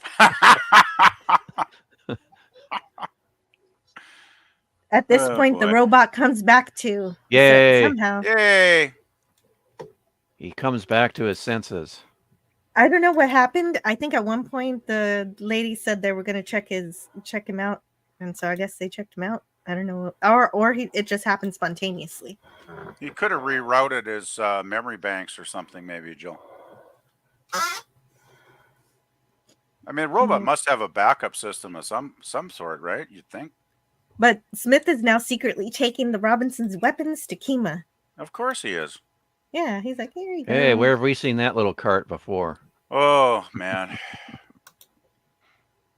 We should actually do it. You could always do a list of how many times Smith does this. It takes weapons to an alien. Mhm. Must be Yeah, like you could 6, do 7 that. times now. Possibly. The Look at smile that is smile. so scary. Whoa, that's creepy. Yeah. Maybe This is like a Joker smile. maybe it's a good It is. time, Pop, to show that picture of Mr. Patrick here. I would not buy a used car. Give from me a that man. moment. Well, he's Dr. well Smith, past trying to be. He's well past trying to be charming because now he's got what he wants. Dr. Smith, I can't tell you how grateful I am. Oh, Evil laughter. yes. Oh man. We showing something now? What Yeah. are we? Oh, we're showing. Yeah, a there's picture. a picture from the Mark Cushman Lost in Space book of is it Daniel Patrick? That's a creepy smile, isn't it? Well, as long as it's not Neil Dennis- Patrick. Dennis Patrick. Yeah, well, time to go to bed, both y'all. Somebody going to bed. Yes, my children. It's about that time, I guess. They have school tomorrow, don't they? They do. And all Smith wants in return is to vanquish the enemy. And go to Earth. And go to Earth. And transportation back to Earth, of course. Right. Oh, you got to have that. And I'm getting that picture ready now, Stone Racket, so we can okay. proceed. Have we seen this missile thing ever before? Because I don't remember this one. Yes. Yes, we have seen this device. Okay. Wow. Yeah, this episode reuses a lot of cool stuff. Yeah, I don't remember what episode I saw this in before, but it looks very cool. Was it black and white before, or was in a color one? It was probably in the first season, maybe. Maybe that's why I didn't recognize it. I'm Because thinking. in color, I was it's very thinking cool. color. Because, I Oh, was thinking color because of those tank cylinders. I remember them being red. oh, okay. Oh, okay. Yeah, nothing's coming to mind though. Yeah, but, I'm just drawing a blank, unfortunately. yeah. But it's a very cool looking device. Well, it's funny now that pointing back or looking back at these things, we're starting to notice how TOS did the same thing. They reused a lot of props. Yeah. Yeah, that control panel from Dagger of the Mind, for one thing. Yes. And then Gary Seven's computer. Yeah, the one thing though, Star Trek seemed to get away with it much better because even when they were reusing things, it wasn't as obvious as Lost in Space. Like Lost in Space was very obvious a lot of times. Well, the Atabacron there was no difference between it and Gary Seven's computer. So Oh yeah, I mean, I know they reused stuff, but it didn't seem as blatant as Lost in Space at times. well, as often, you mean? As often too. Yeah, of course, yeah. of course. Yeah. Yeah.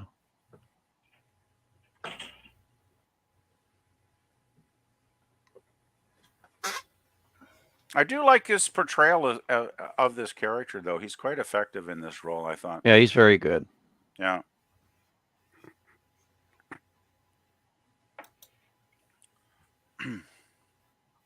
Come on. Oh, here we go.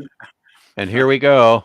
It's like, Now- oh no, it's the pizza man. Now, Mark Cushman makes a big point of saying how silly the frog mask is with no movable mouth, but here we go with Mr. Pumpkinhead. Yes, the hand. And I picture his mom saying, "Didn't anybody ever show you how to blow your nose?" yeah, like, oh dear. It doesn't he's- look like it, judging by his face, Yeah. actually, Pop. Yeah. I mean, he talks, the mouth doesn't move, just like the frog. It's like, well, it's just as much of a pantomime thing as the frog. So it's like, I guess it's because we see the frog more often that it bothers Mark Cushman more.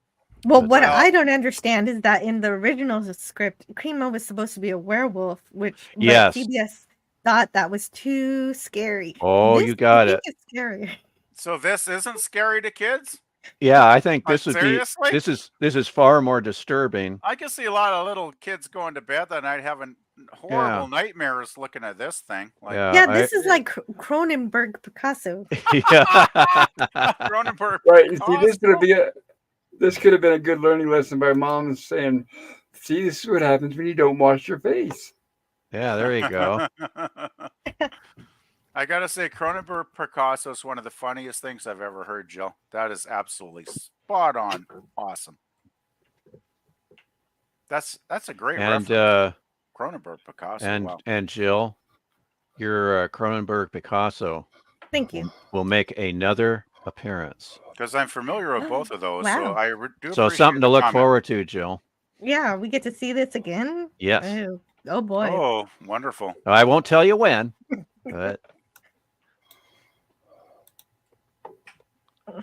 yeah, this is I agree with Jill. This is far more disturbing than a werewolf. I mean, a werewolf Heck yeah. has you know, it's cool fur and you know, Yeah, and the just, thing is, we saw like 3 different werewolves yeah. in this show already. It says, "Could so- you trust this man, Dennis Patrick, in the flesh?" It's like, yeah, Like PvP said, I wouldn't buy a used car from this guy. Yeah, he does have that real sleazy kind of smile, doesn't he? It's Yeah, just like, he's know? really good at playing slimy guys, but he probably was a sweetheart in real life. So Well, most actors are, I yeah, guess. most of especially the ones that played the villains, they were usually. Oh no! Beauty is in the eye of the beholder. Another good saying. And yeah, right. And he talks about how disgusting he finds humans. Yeah, humans. Ew. Like Oh, the Zedans. Yeah, the Zedans is the frog aliens. the Zedans, yes, that's right. They do Yeah, have the a name. Zedans. Yeah. That's It was actually on. pretty You cool. had it on the screen before, but I forgot it.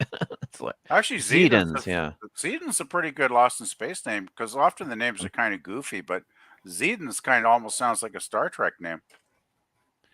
Now, Star don't Trek you're, names you're, seem mostly you're kind of like Armenians. Yeah, usually Star Trek names were pretty good. Like they were pretty believable. that's interesting how Keema reveals everything, including his true appearance, but then he just tells Smith to go. Yeah, I thought that was Like, weird yeah, too. run Now away. that you know all my secrets, you may Yeah. leave. Right. Yeah. And, and now you have plenty of time to warn everybody.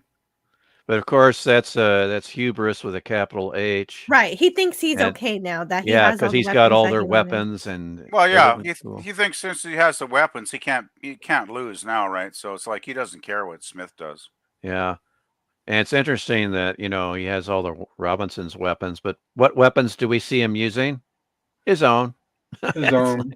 And where's his spaceship? Yeah, we have to go to that stinking cave again. Yep. Let's reuse our cave set. Let's go use it Well, again and again and It's got again. it's got the sign out front that says free parking. Yeah. Yeah, it's the old budget. We can only afford one ship. Let's haul this thing out again. Yeah. Add a few things to it. By the way, Wednesday night on our Gilligan's Island stream, we covered the episode with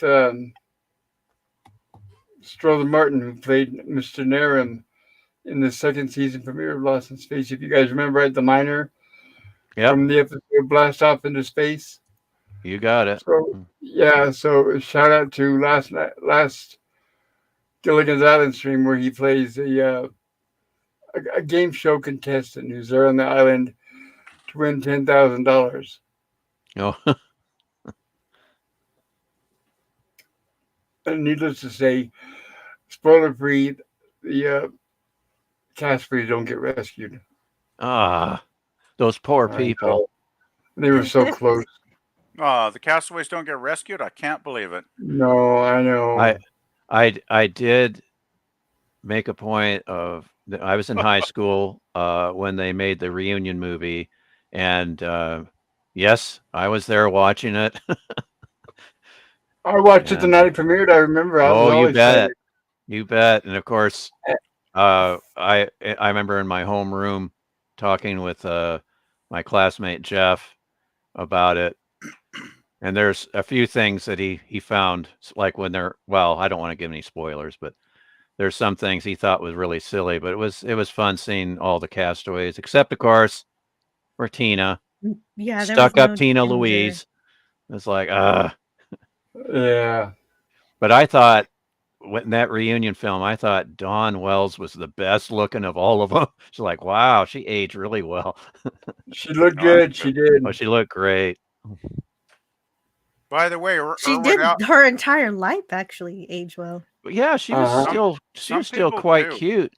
She pops up in a Columbo episode, the one It's All in the Game that starred Faye Dunaway. She pops up in the party scene, and I was like, "Hey, it's Marianne." Some people just have good genetics and they just age well, right? It's like, and here's that fantastic alien weapon. And well, Irwin's getting his explosion of the weekend here. Come on. You got it. Yeah, this is pretty spectacular. Lots and lots of battle. explosions. Now, see, that's why they couldn't afford to do the space mines right, Oh. because they had all these explosions in their budget. It just You much. you mean they couldn't Yeah. paint the beach balls? Now these weapons are what you classify as screw everything in that general direction. Weapons. Okay, I don't want to hear it. I don't want to hear it. Don't say it. Christmas lights. Ah! Jingle Hello. bells, jingle bells. Now So, these but are I this love this this. is this is a space fence. These are cosmic lights. It's cosmic barbed wire, okay? Oh no, more explosions. Oh no. But Penny is so brave here because she wants to go to see if Yeah. the frog, if Mr. Frog. the Zeta, The what are they? The Zedans. The Zetan The alien, Zetan if he's alien. okay. Yeah. Penny Yeah. almost looks afraid there, though. I'm surprised the censors let that go. Well, yeah. Well, as long it as was she's very not brief. crying and it's not prolonged. Yeah, these scenes are very brief. They're Yeah. quick shots. Wow, there's an explosion. Irwin must have loved that. Yeah. And Now, things don't look too well. for him. just to remind you guys, I mentioned in an earlier Lost in Space stream that the guy responsible for the explosions did end up losing a couple of fingers because of a Wow. mishap. Yeah. Oh no! In this episode, Not in this episode particularly. Well, it could have been, but it was sometime during the Oh. second year that, Gosh. dang. yeah. Oh, that's so unfortunate. Yeah. It's like, oh, it's terrible.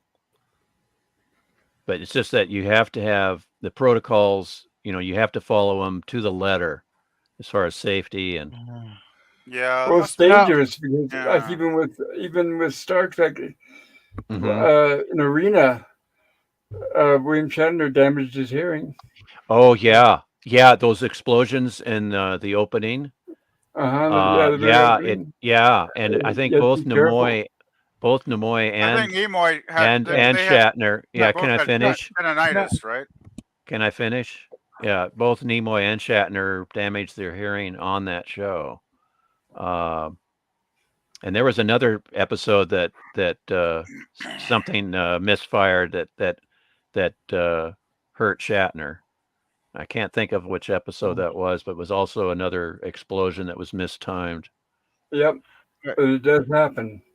Well, Yeah. I know it was the Gorn episode where they had the explosions, right? So Yeah, that's what we said. Yeah. So And what's the planet PvP? I can't remember. Cestus 3. That's the one. Remember the teaser? I'm still trying to remember that. Cestus 3's been destroyed, says Captain Kirk, and then dramatic music, That's one of and my then the favorite credits, episodes.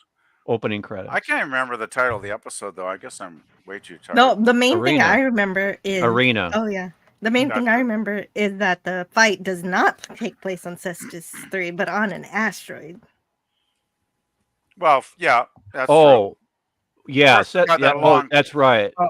We got that long space chase first Right. too, right? Which is Yeah, awesome. I Cestus love that. 3 is where the base was. yeah, Star Trek. I do got a question on that person that lost their fingers there. What when it happened? Was he screaming, "Oh, the pain, my pain"? No, he just was like John Wayne. He just said, "Lace her up." No, Oh, so he wasn't being like Dr. Smith. no. All right. Yeah, Yeah, I welcome, Sean don't Carter. know. I don't know the Hello, those Sean. details. But Good to see you, Sean. Hope you're doing well, sir. Hello, Sean Carter. Hi, Sean Carter. Sean Yeah, Carter, we're- he's that sci-fi model guy. He is. He just released a Battlestar Galactica, I think, video. And I Cool. also want to give a shout out, Sean. You're looking great. That diet's paying off. Good job. I know it's not easy. Yeah, seriously. That's amazing. It's inspirational, really. Yes. It truly is. Yeah, got that I've been right. doing that, and it's not easy. So it takes a lot of willpower. So congratulations, sir. And This this right looks here, familiar. I know this Well- is not even a redress. This is straight up, right straight from another episode. And of course, they act like they don't recognize it. Oh yeah, we've seen this one before for sure. It's Yeah. like But totally this is recall this one. this is the first time in color though. Yeah. Well, yeah. So they're counting on people like me who's not going to remember it. Well, back in the '60s, generally people didn't.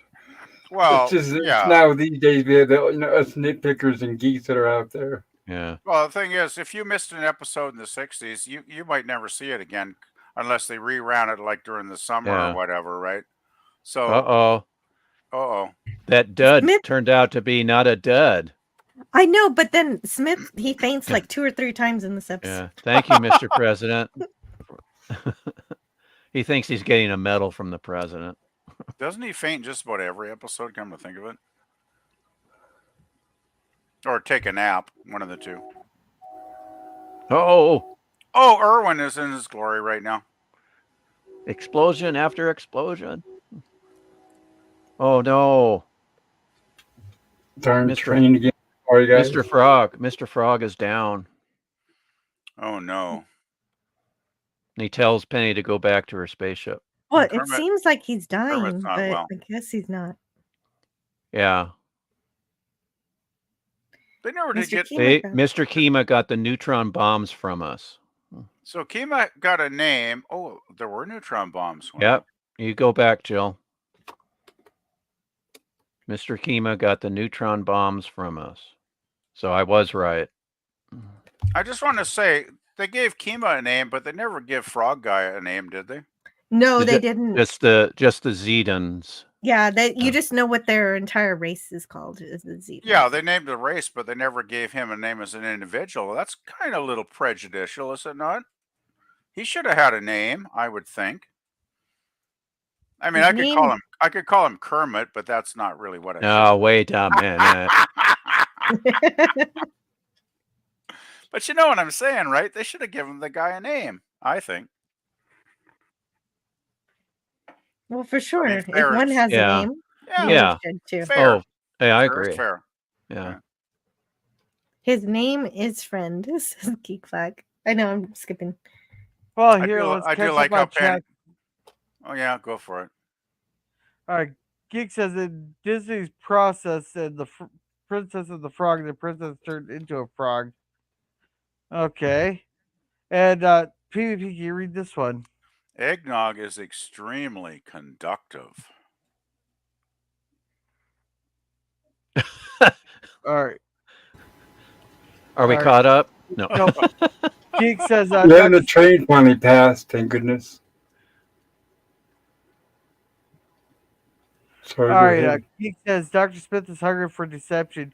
You know, Dr. Smith shouldn't want to go back to Earth because his cover is probably blown.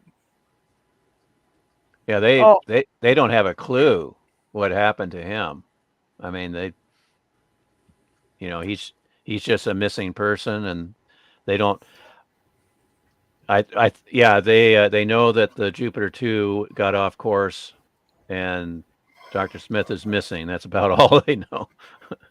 I bet the people that he was working for in the first couple episodes would sure want to track him down, though, wouldn't they? Don't know. Because I mean, he was obviously working for nefarious people in the first couple eps, and I imagine they would not be too happy with him failing the mission, so to speak. Well, how But do they know? He didn't fail. Yeah, they don't know because all they know Yeah. is they didn't hear from Jupiter 2 again. Yeah. So Right. he was very successful. But if he got back to Earth, they'd probably interrogate him, would they not? Because they were paying him money to sabotage the mission. So I think those people would. Well, the probably bad not guys be the aren't going nicest to interrogate him. The good guys would interrogate him. The bad guys would debrief him. Yeah. people. I think he'd be in trouble either way. Right. All right, Maybe. Geek said good night, little admirals. Have a good night, there, geeks. There. Good night. Thank you for But stopping by. Smith's the weasel. He might Good figure night. something out. A face only a mother could love. Marianne had great genes. I mean, Daisy Dukes. And Sean Carter. Yeah. Safety protocols need to be followed to the last digit. That's a pun, son. That's a great joke, I gotta say. That's a great joke. Or the last digits. Lemon Screw Pie says, says, sensational to see you, Sean. It is. Yeah. Sean Carter of Mars. I love that. Your Shark Car says, "Hey there, Ink." And Geek says His name is Friend. Friend. Oh, I like that. And Scurvy says, "Don't make it weird." Or not Scurvy, I mean Edge of Time. All right, let's get this finished up. Okay, I appreciate that. Now, as a reminder, everybody, I did put a poll in the chat. If you feel like it, please vote for what grade you would give this episode, or what grade you would give our coverage of this episode. And Most we of will be us are- covering those after we will be showing the results of that poll after we get the opinions of everybody here on the panel. And if also, if you like the stream, consider hitting the like button.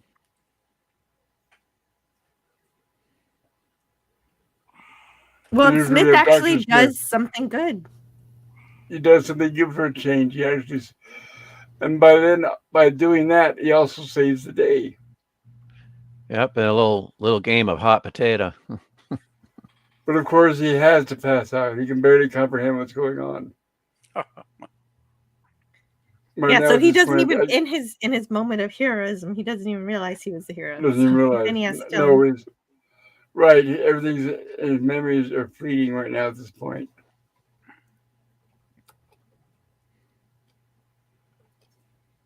And so we find that the Zeden is also a shapeshifter.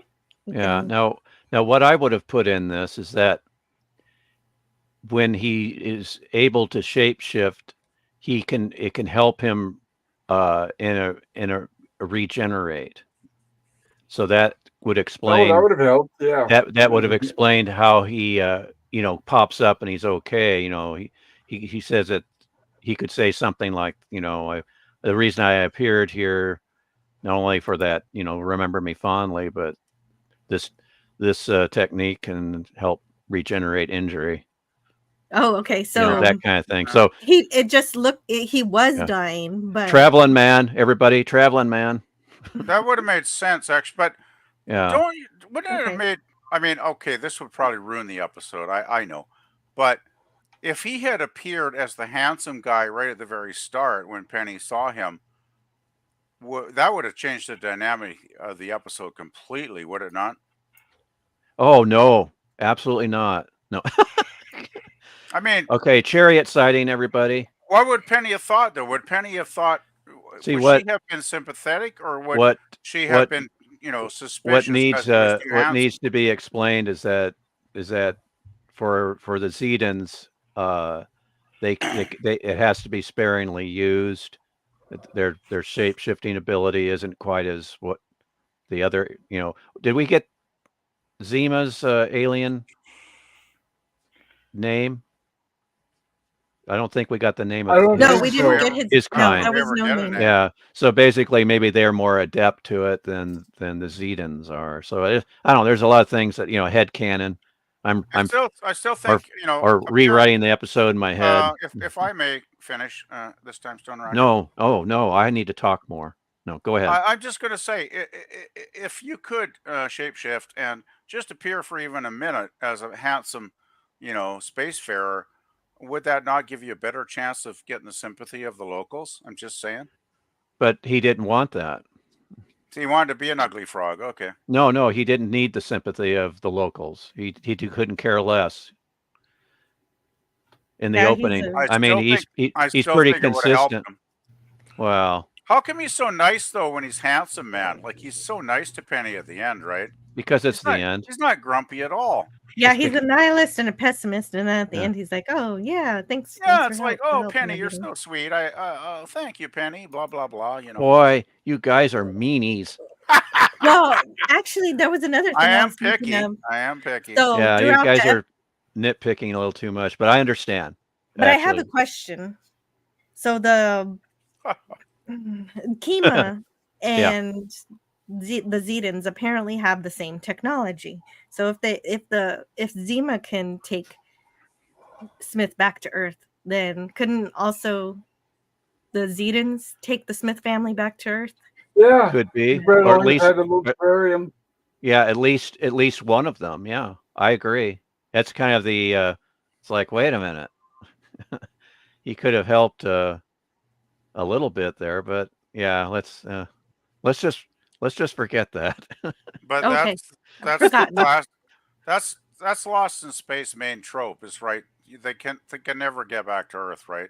Well, it's like the Right. castaways, on Gilligan, right? They can't get back, and that's what keeps the show going. Yep. Yeah, Yeah. yeah, yeah. It's like, yeah, Dr. Smith. Well, yeah, Dr. Smith is the one who learned the lesson, but he says that Oh, Penny is the one. Penny Yeah, is we the one. hope he learned. I don't know if he did. It's Well, going to sink in. by next week he'll completely forget the lesson, of course, but that's Dr. Smith. Right. Right. And finally, the men show up. Yeah, they come back from Wow. their little trip. And, Their episode sounds boring. I'm glad we didn't hear about it. And then Maureen just kind of lightly says, "Oh yeah, we just went through a war. But nothing much. Nothing we couldn't handle. Yeah, well, that's Oh, good. that's nice, dear. Help me unload the chariot." No. And go put some coffee on, bake some cookies, do some laundry. Oh, Yeah, back to your normal job. oh, that's so sexist. I think I'm gonna puke. But that's why I pretty love much this what they'll episode, get back to, isn't it? because they were still doing their domestic duties in the middle of fighting this war, and that's pretty awesome. So you're saying you could do laundry and hold off bad guys at the same time, Jill? Exactly. Yes. All right. Jill must use Aviance. Oh boy. What's that? That is a perfume commercial that basically the woman can do anything. Okay. She That's can funny. I do know this and that, Her husband and can bring home the bacon. Mhm. yeah, and make her man feel like a It's man. Anjali. Anjali, yeah, Anjali. Oh, Bring boy. home the bacon and then pan fry it. Yeah, There you go. There you go. because she does have a frying pan. She kind of tosses aside. Well, she does. She says he can bring home the bacon, fry it up in the pan, but never, ever, ever let him forget he's a man. Oh yes, Oh, Pop boy. remembers it well. Wow, those were the days when men had it good, right? Like, gosh. Well, like now, it was actually, it's skewed. People's opinions forget that it was different because you also had, like the Folgers commercials with Mrs. Olson, where the husband would be ragging on the wife because of the horrible coffee, and then here comes Mrs. Olson to save the day. So they would actually rag on each other, but it was equal. Now it's always women ragging on the men, and men never ragging on women. Sorry, I'm not trying to make a statement. It's just an observation. Yeah, fair enough. And we're back to the Will and the Smith dynamic. Next week, as we'll recall. Yeah, Will is doing some astronomy, and Dr. Smith is mixing up with astrology. Right, and discouraging him at the same time. That was hilarious. He thinks he's cheerful, generous, and outspoken, and honest.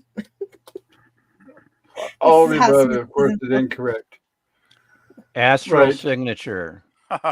That's a weird It's way so of putting modest. it. What is everybody's astral signature? You talking horoscope wise? Actually, I'm Well, a even on- Sagittarius. Jill's a Sagittarius like Dr. Smith. I'm a Taurus. Actually, my birthday is coming up exactly 30 days from now on May 15th. Holy moly, I just realized that. May Wow. 15th? May 15th. That's not Oh. 3 days from now. Wow, time's Okay. Oh going no, by fast. I said a month from now. A month from now. Yeah, Mine will be May 1st, so I need to figure out some sort May of celebration. 1st. So I guess I'll Cool. do a still alive celebration. There you go. Hey, if anybody wants to do a birthday stream for me on the week of my birthday, I would absolutely appreciate it greatly. What is it again? Just putting it up May 15th. So it's like the middle of the week when I'm working. But if you want to do like one the following weekend, that would be absolutely awesome. All right, I'll host it for you, PvP. All Hey, right, PvP, thank you. well, yeah, that could be your Gorilla can give you your official birthday stream, but if you want to pick a movie for me, For me, Friday, May 17th, yeah, for Friday, sure, May for Friday, 17th. yes. Oh gosh, but it'll have to be like sci-fi or horror or Yes, something, right? that's right, sci-fi, and yeah, something related. Fantasy, would fantasy fall into Yeah, that at all? well, you know what? Yes, maybe Okay. fantasy. We'll see. DM me and we'll throw. What some I'll ideas in. do is since we've got some weeks still, I'll try and think up a list over the next couple weeks, and I'll DM you a list of Okay, films, and then you can pick one that you would like, Jill. sounds good. Better let me pick it because I'm a Libra and I'm No, very judgmental. it's my birthday, and I'm going to pick it. Wait, No, Pop no. Culture Curator, when's No, your birthday? No, PvP. You said you're going to give Jill a list to pick from, and so I said no. Let me pick it because I'm a Libra and I'm judgmental. Wait a second. When did Pop Culture Curator say his birthday was on? May 1st. May 1st. May 1st? Wednesday, May 1st. Oh. I'm already doing Star Wars. I'm already doing a show that Friday. Maybe you could have the 12th. I was just joking anyway. It's okay. Oh, okay. No, but if you do want to, you could pick a movie too for the 12th if you want to. May 12th. Well, if I do, I could maybe do that. Well, I could do that April 30th because if my birthday falls on Wednesday the 1st, I could the night before have a movie that I choose on my horror sci-fi stream. Oh yeah, that's a good idea too. Yeah, that tends to be how Nemesis and I usually do it. Yeah, that's a good idea. That's why we're doing Akira next week. Is he picked that one for his birthday? Is that tomorrow or next week, Pop? Tomorrow. It is tomorrow. Okay, because I got to rewatch. I watched it when it first came out, but I haven't seen it in years, so I'm going to try and take a rewatch tonight. I have not seen it, so I need to watch it. I enjoyed it. Like I can really enjoy. That's Japanese animation, right? If I remember correctly, because I haven't seen it in like years. But it was really good. Yeah, good animation, good story. Yeah, I enjoyed it a lot. So I'm definitely going to try and give it a rewatch tonight. It's a good movie. Well, at least as far as I'm concerned. Well, while you guys are talking about this Japanese anime stuff, the robot was saying danger, danger. Oh no. This thing is acting like a lightning rod. Oh no. Oh no. Oh. Another explosion. Another explosion. To be continued next week for more explosions. Same time, same channel. Oh man. And we get our closing credits. Yeah. Right. With Dennis Patrick. Yeah, Dennis Patrick as Keema. Frog alien. Oh. See, they didn't give him a name. They should give him a name. As Zeden alien. Yeah, I should say Zeden, but it's Frog As Frog alien. By Ronald Gans and Bill Troy.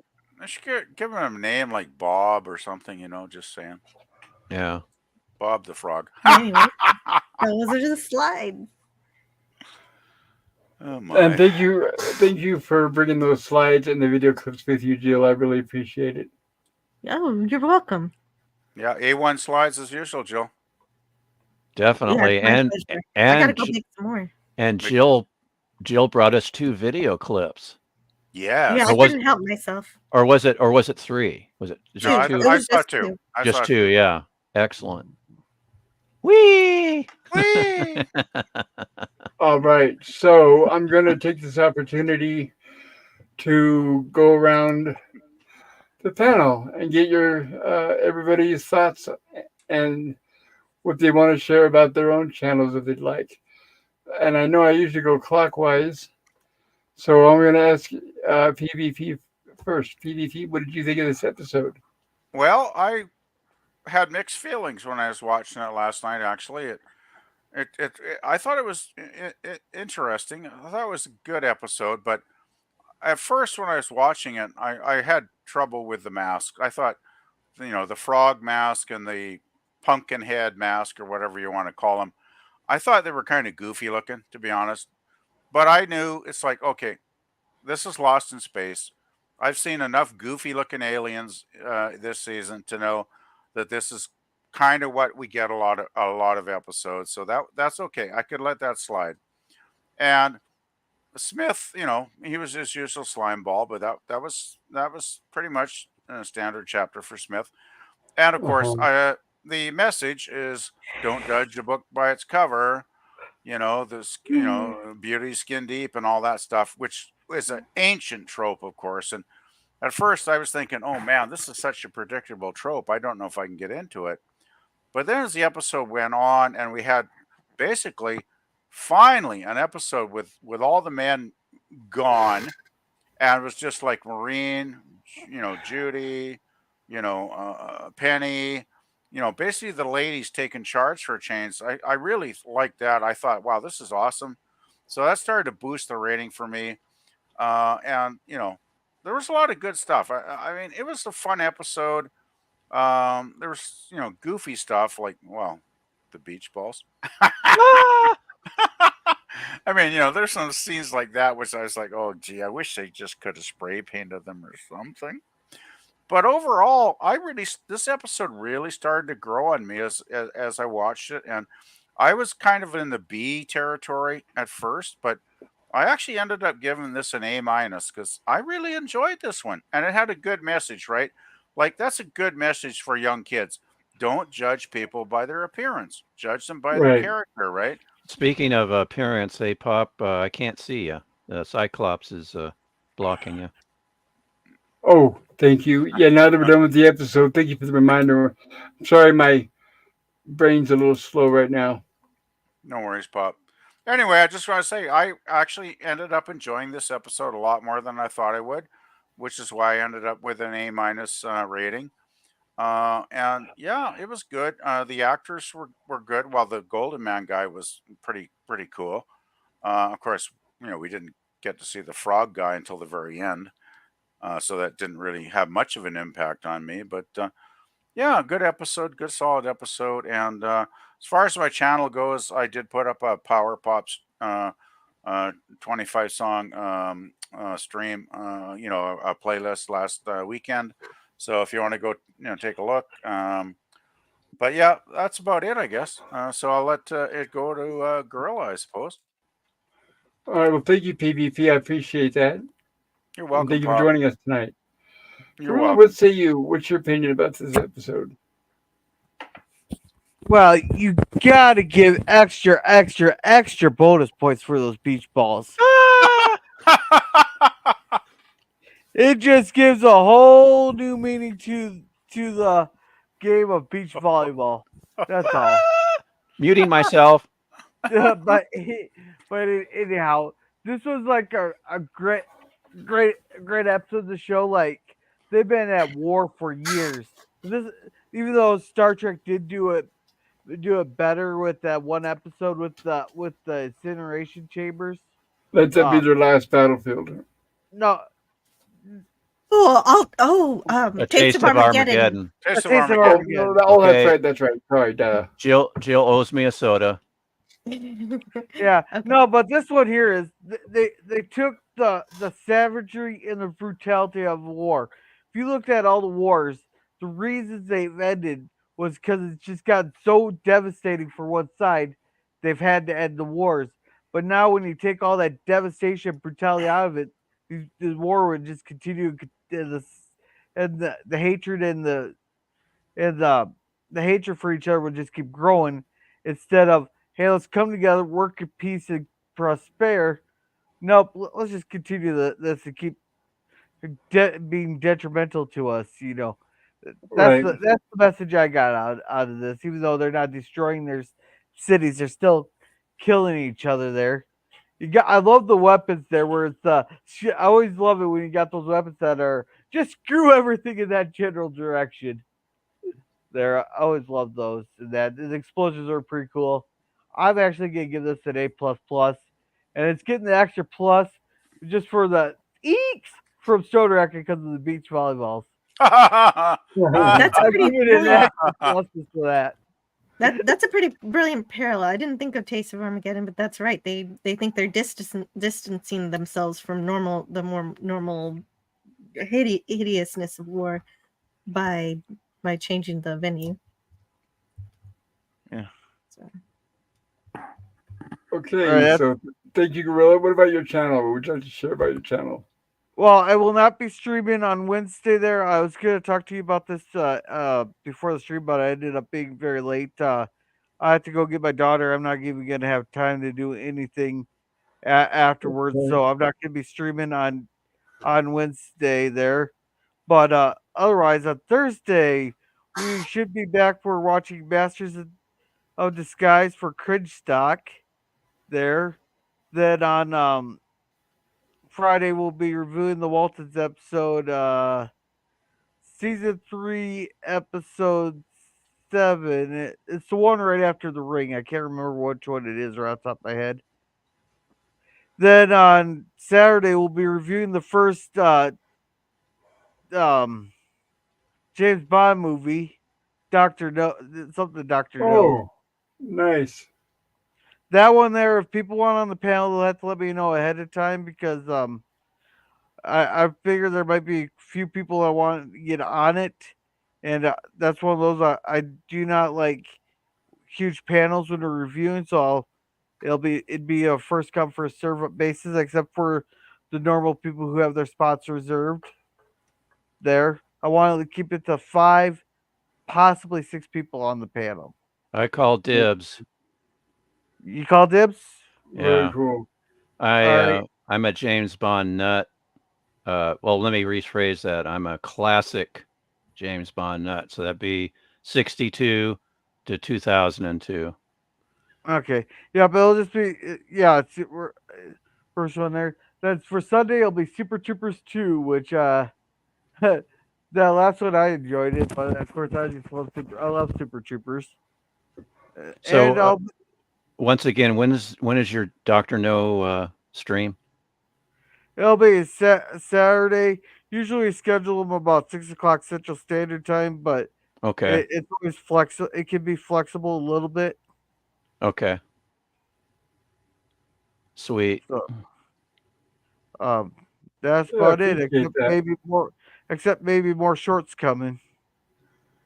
All right, appreciate that. And thank you, Gorilla. Also, once again, thank you for helping me out with the chat tonight. Yeah, not a problem. And Stone Record, what say you about tonight's episode?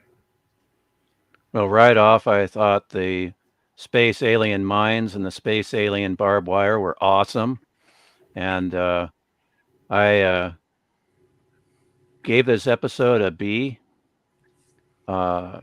I find the episode charming. There are some problems with the script.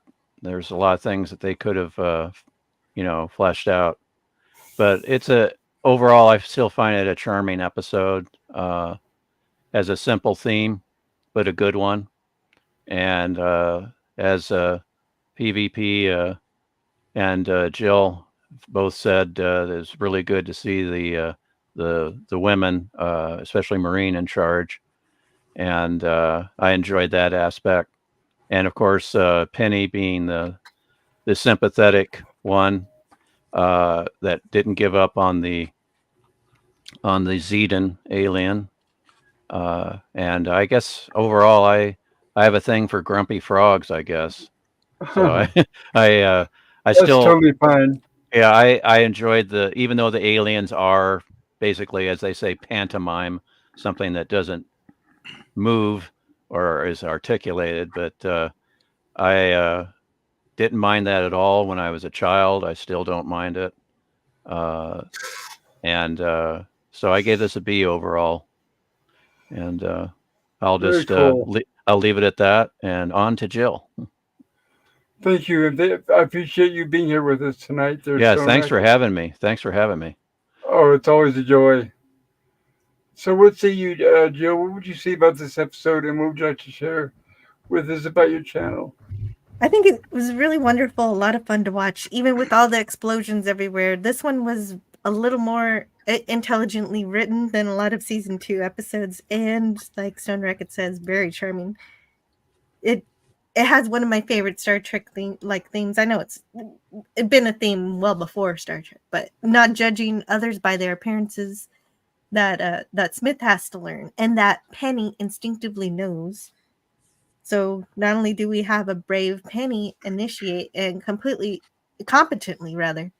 practice diplomacy, Marine also steps up to be a leader in the absence of John with the right amount of spark and determination. She's never meek about it. She's very powerful in this episode. And so he would be very proud of her, the way that she protects the family. I agree. And I wonder why she downplays all those achievements when the rest of the crew return. I guess. Yeah, but It's they I can't. guess. The It's only thing is the thing with the weapons. That's the only thing I had a problem with. Yeah, I know. She did. Well, John Yeah. makes mistakes too, but she Yeah. fixed it eventually. Yeah, I- overall, she was most stellar. I agree. Yeah, and I like that she makes mistakes because Uh, it wouldn't be good if she was perfect. I think the True. women get downplayed because of what CBS wanted, right, Jill? Like, it was just a sign of the times, unfortunately. Well, but this is a sign of upgrade in the times, and it's a lot of fun. There's a Oh, few no. confusing moments, like how the bombing Keema somehow cures a little frog from dying, but Stone Rocket gave me some good headcanon for that. It's weird, but it's fine. Bonus points for the potato chip baking or frying machine. And like I said earlier, I think it is a theory of mine that somebody watched this Lost in Space episode and invented an air fryer. And Yay. so I never know, right? Well, It look could at be. Star Trek. We had self-opening doors, Cell cell phones. phones. Yeah, and even lots of things. diagnostic technology for sick people, right? Like, yeah. So I give this one an A- for all of those things, especially since it does make you think about the way we handle others in these kind of situations. And we even got into some real life. We almost tripped into talking about politics with this episode. So it has some good messages. Made us think. It does. That's a good episode when it makes you think. True. And gee, Absolutely. you gave the Oh, same rating as and- me, Jill. Like, I'm a happy camper. Yes, yeah, the same rating. And also my channel is also named Antiderivative Jill, just like me. And I like to talk about science fiction and other things and just have a lot of fun. Tuesday, it's so hard to say this. We're reviewing our very last Star Trek The Original Series episode in full detail. Yeah, no, I know. Yep, It's that so will be sad. tomorrow. It's so sad. So... I'm sad too. It's Turnabout and Shooter. And so That's another reason to be sad. Yeah. Don't worry. I'll make you guys happy with my review. But I but can't wait. but Hey. on the plus side, Jill, on the plus side, it is equally strong for women as in this episode. Oh, representation. wow. It might be the Oh, opposite no. of this, like a negative strong, but okay. Yeah, you detected my sarcasm. Oh, I heavily detected your sarcasm. Yeah, Yeah, okay. it- I'm not going to pre-review the review. Yeah, Just- it's this episode. This totally different as far as It was a portrayal sub- of the women.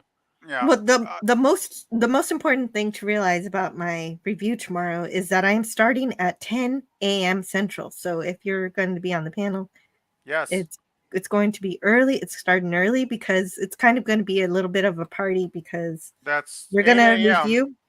That's 8 a.m. Pacific, and I was going to Yeah. ask you if you could please DM me a link, Jill, because I don't start working for like 2 hours after that, so I will try to pop on for a while.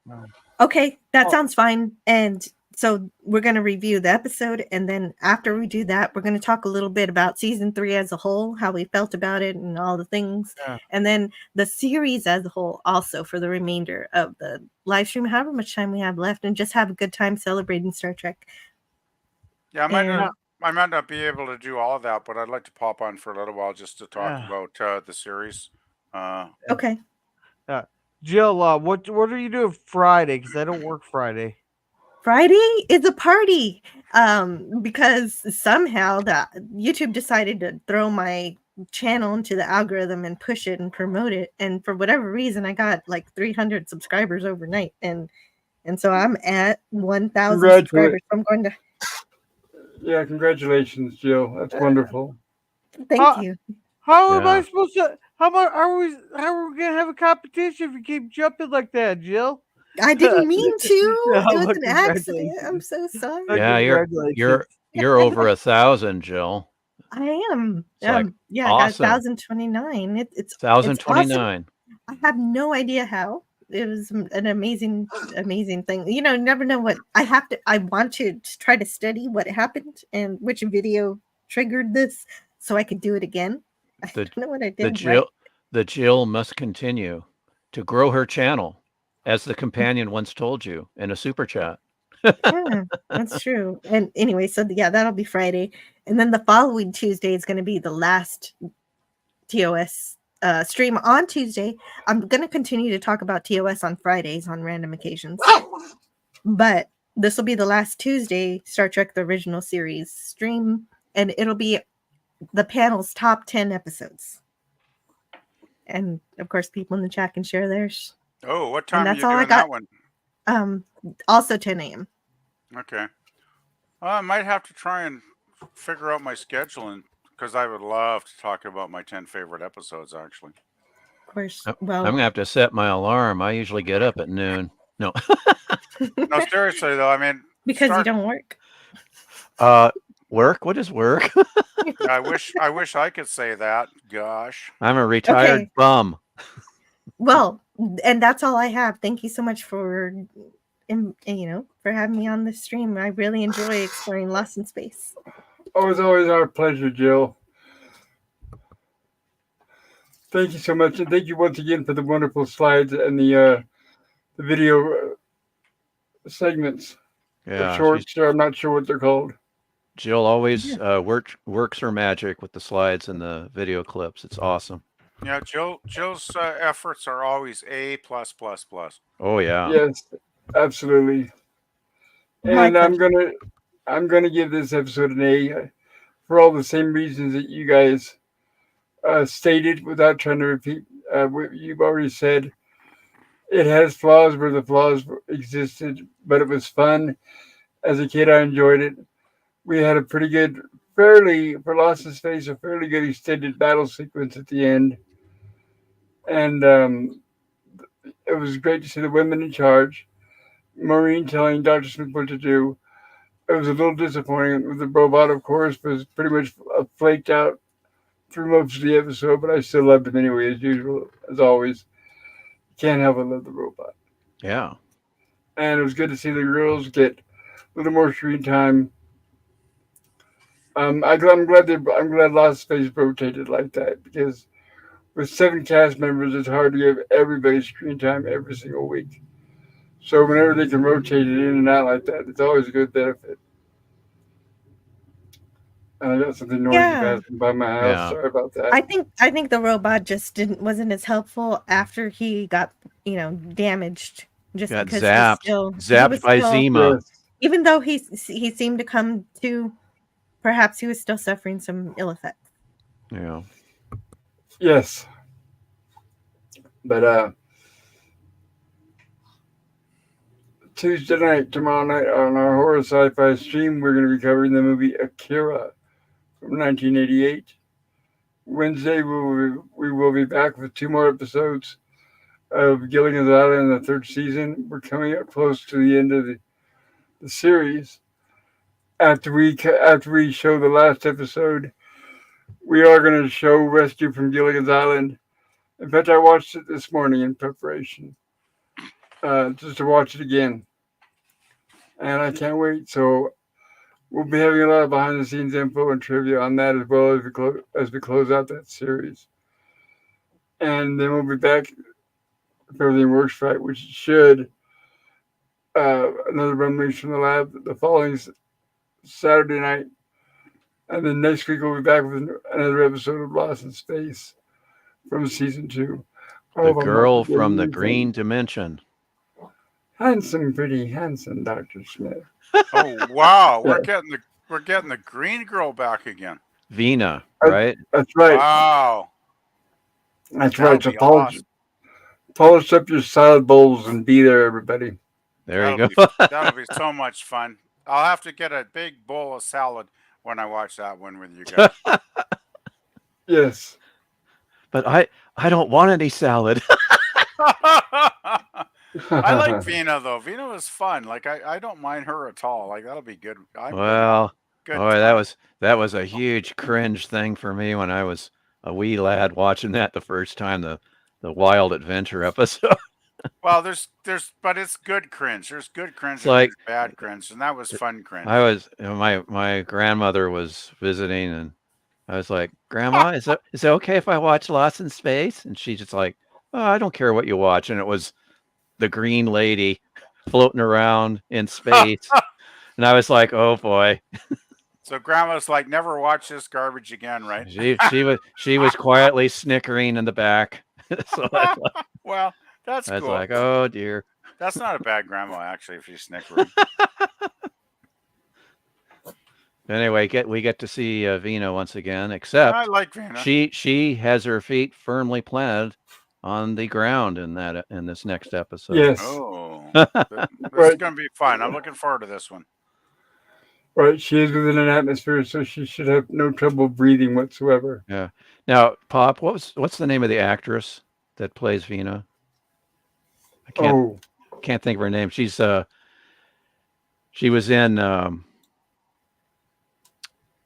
some other Irwin Allen productions, of course. She was a very beautiful woman. Yeah, she played a cave woman in one of the Bettina Marcus. Yeah. Wasn't she in Lost World, his Irwin Allen movie, or am I thinking something different? Good question. I'm not really sure. I'm looking it up now. Yeah, because she was in the Lost World as well as the Time Tunnel and Voyage to the Bottom of the Sea. Yeah. Wow. Yeah. Because I think they used footage from the Lost World with her and David Hedison in Voyage to the Bottom of the Sea. Okay, looks like she also made an appearance in The Man from U.N.C.L.E. Uh-huh. Cool. Yeah, she was all over the 60s TV show. Yeah, she's cool. Cool gal. A lot of 60s actors did that, though. They would appear in all kinds of shows, right? So, yeah. Well, it was very handy. It kept you working. If you were a regular actor. Oh, yeah. Yeah, because like I said, we got Strother Martin just as prior last week on Gilligan's Island, and he was on Lost in Space just a few months ago. So they kept everybody busy. A lot of these great, character actors would just get, an episode here, an episode there, and they'd be doing, all kinds of TV shows back in the 60s, and they'd keep working like constantly, but they never get like a regular character to play in, ongoing in a regular, any regular series, right? So they just do bit parts and play random characters, but they had a good career in spite of that, right? So yeah, they tried. That's Strother Martin to a T. He played all kinds of parts, but it kept him busy. It's interesting. I think I may have mentioned this before, but Strother Martin and Leonard Nimoy both had bit parts in a movie called Rhubarb from the 50s. Wow. And Rhubarb is a movie about a cat. So there's no, is that anywhere you can find that online, Stone Rocket? Or? That you'd have to ask Gorilla. I bought digital copy of it from Amazon because it is on DVD, but I just if it's not on Blu-ray, I don't really bother. What year is that? Early 50s. It has Ray Milland as the main star. Oh, I love Ray Milland. It concerns a baseball team, and Struther Martin is one of the players, and he has a few lines. But Leonard Nimoy, his role isn't a speaking role; he's just in the background. You have to look for him, but he's there. But it's Okay. one of Struther Martin's earliest roles. And another one I remember, Struther Martin, early one is he has a bit part as a truck driver that's interviewed by Mike Hammer in Kiss Me Deadly, a movie from '55. Hmm. Oh, very Yeah, cool. they often didn't get much. Like I remember the one famous one is Zombies from the Stratosphere, I think it's called, what Nimoy appeared in. Oh yeah, Yeah. Way back in one the of his 50s. proudest moments. Yes. Yeah, yeah. But it But got his career launched, right? So but that's he what he matters. has a bit part in a Class A production, the first and best giant insect movie, Them. Oh, Leonard yes, Nimoy yes. is in a bit part. He looks at a teletype and he goes, those Texans. You like He's to in it like exaggerate. for 15 or 20 seconds, isn't he? Yeah, Like, I think he's a military guy. He's yeah. looking at a teletype and he's like, oh, those Texans like to exaggerate or something It like was that. nice to see him in a classic film, though. It really Yeah. is. Oh yeah. That's That's a a Okay. great great movie. film. I love that movie. Now Yeah. I'm gonna go ahead and end the poll. Okay. I hope Yeah, everybody I voted. voted. I Oh got my yeah. vote. I voted. Yep. My vote's in there. All right, and let me share that with everybody so we can all enjoy it. Yeah, you guys all gave it an A, and I'm the only standout. Well, I gave it an A minus, but I was a little. Yeah, I don't give minuses or pluses. I just go with a solid. I don't know why. It's You're like just. You're just. the the 4-star review. You're a Leonard Malt pure-hearted man. Leonard Maltin would have 3.5 stars. I go, no, I'll just make a 5-star scale for myself, and so it's whole stars. I do like to go 1 to 5 generally, but Yeah. on these, I'll give it a plus or a minus. I don't mind doing that. Wow, it looks like the bees kind of came ahead the last minute. Darn. Oh, okay. Yeah, so a nice turnout. We got 14 votes. And what grade would you give The Golden Man? It looks like a B plus to B minus got 50% of the vote. A plus to A minus got 42%. C plus to C minus 7%. And looks like nobody voted for D to F minus.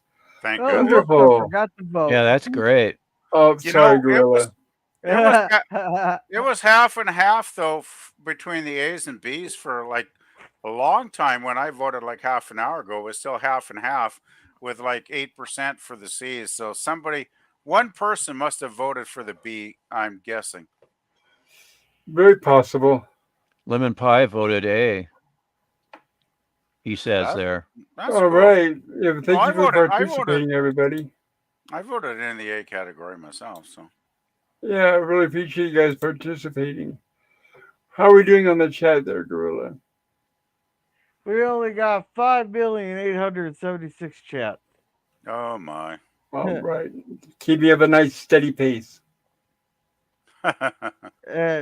Geek says the coverage is always an A plus. Yay. Oh, thank you. Thank Yeah, you. thank you. And That's Scurvy says, agree, Geek. And Scurvy says, tell them since that link goes to a page that says unpublished campaign.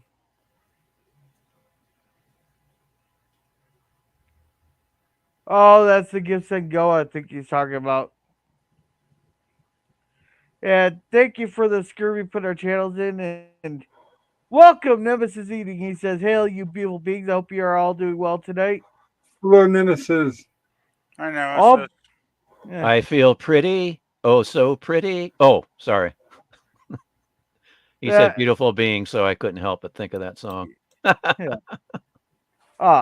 Yeah, I do fairly well. I still debate on whether or not to rip this toenail off. That's half.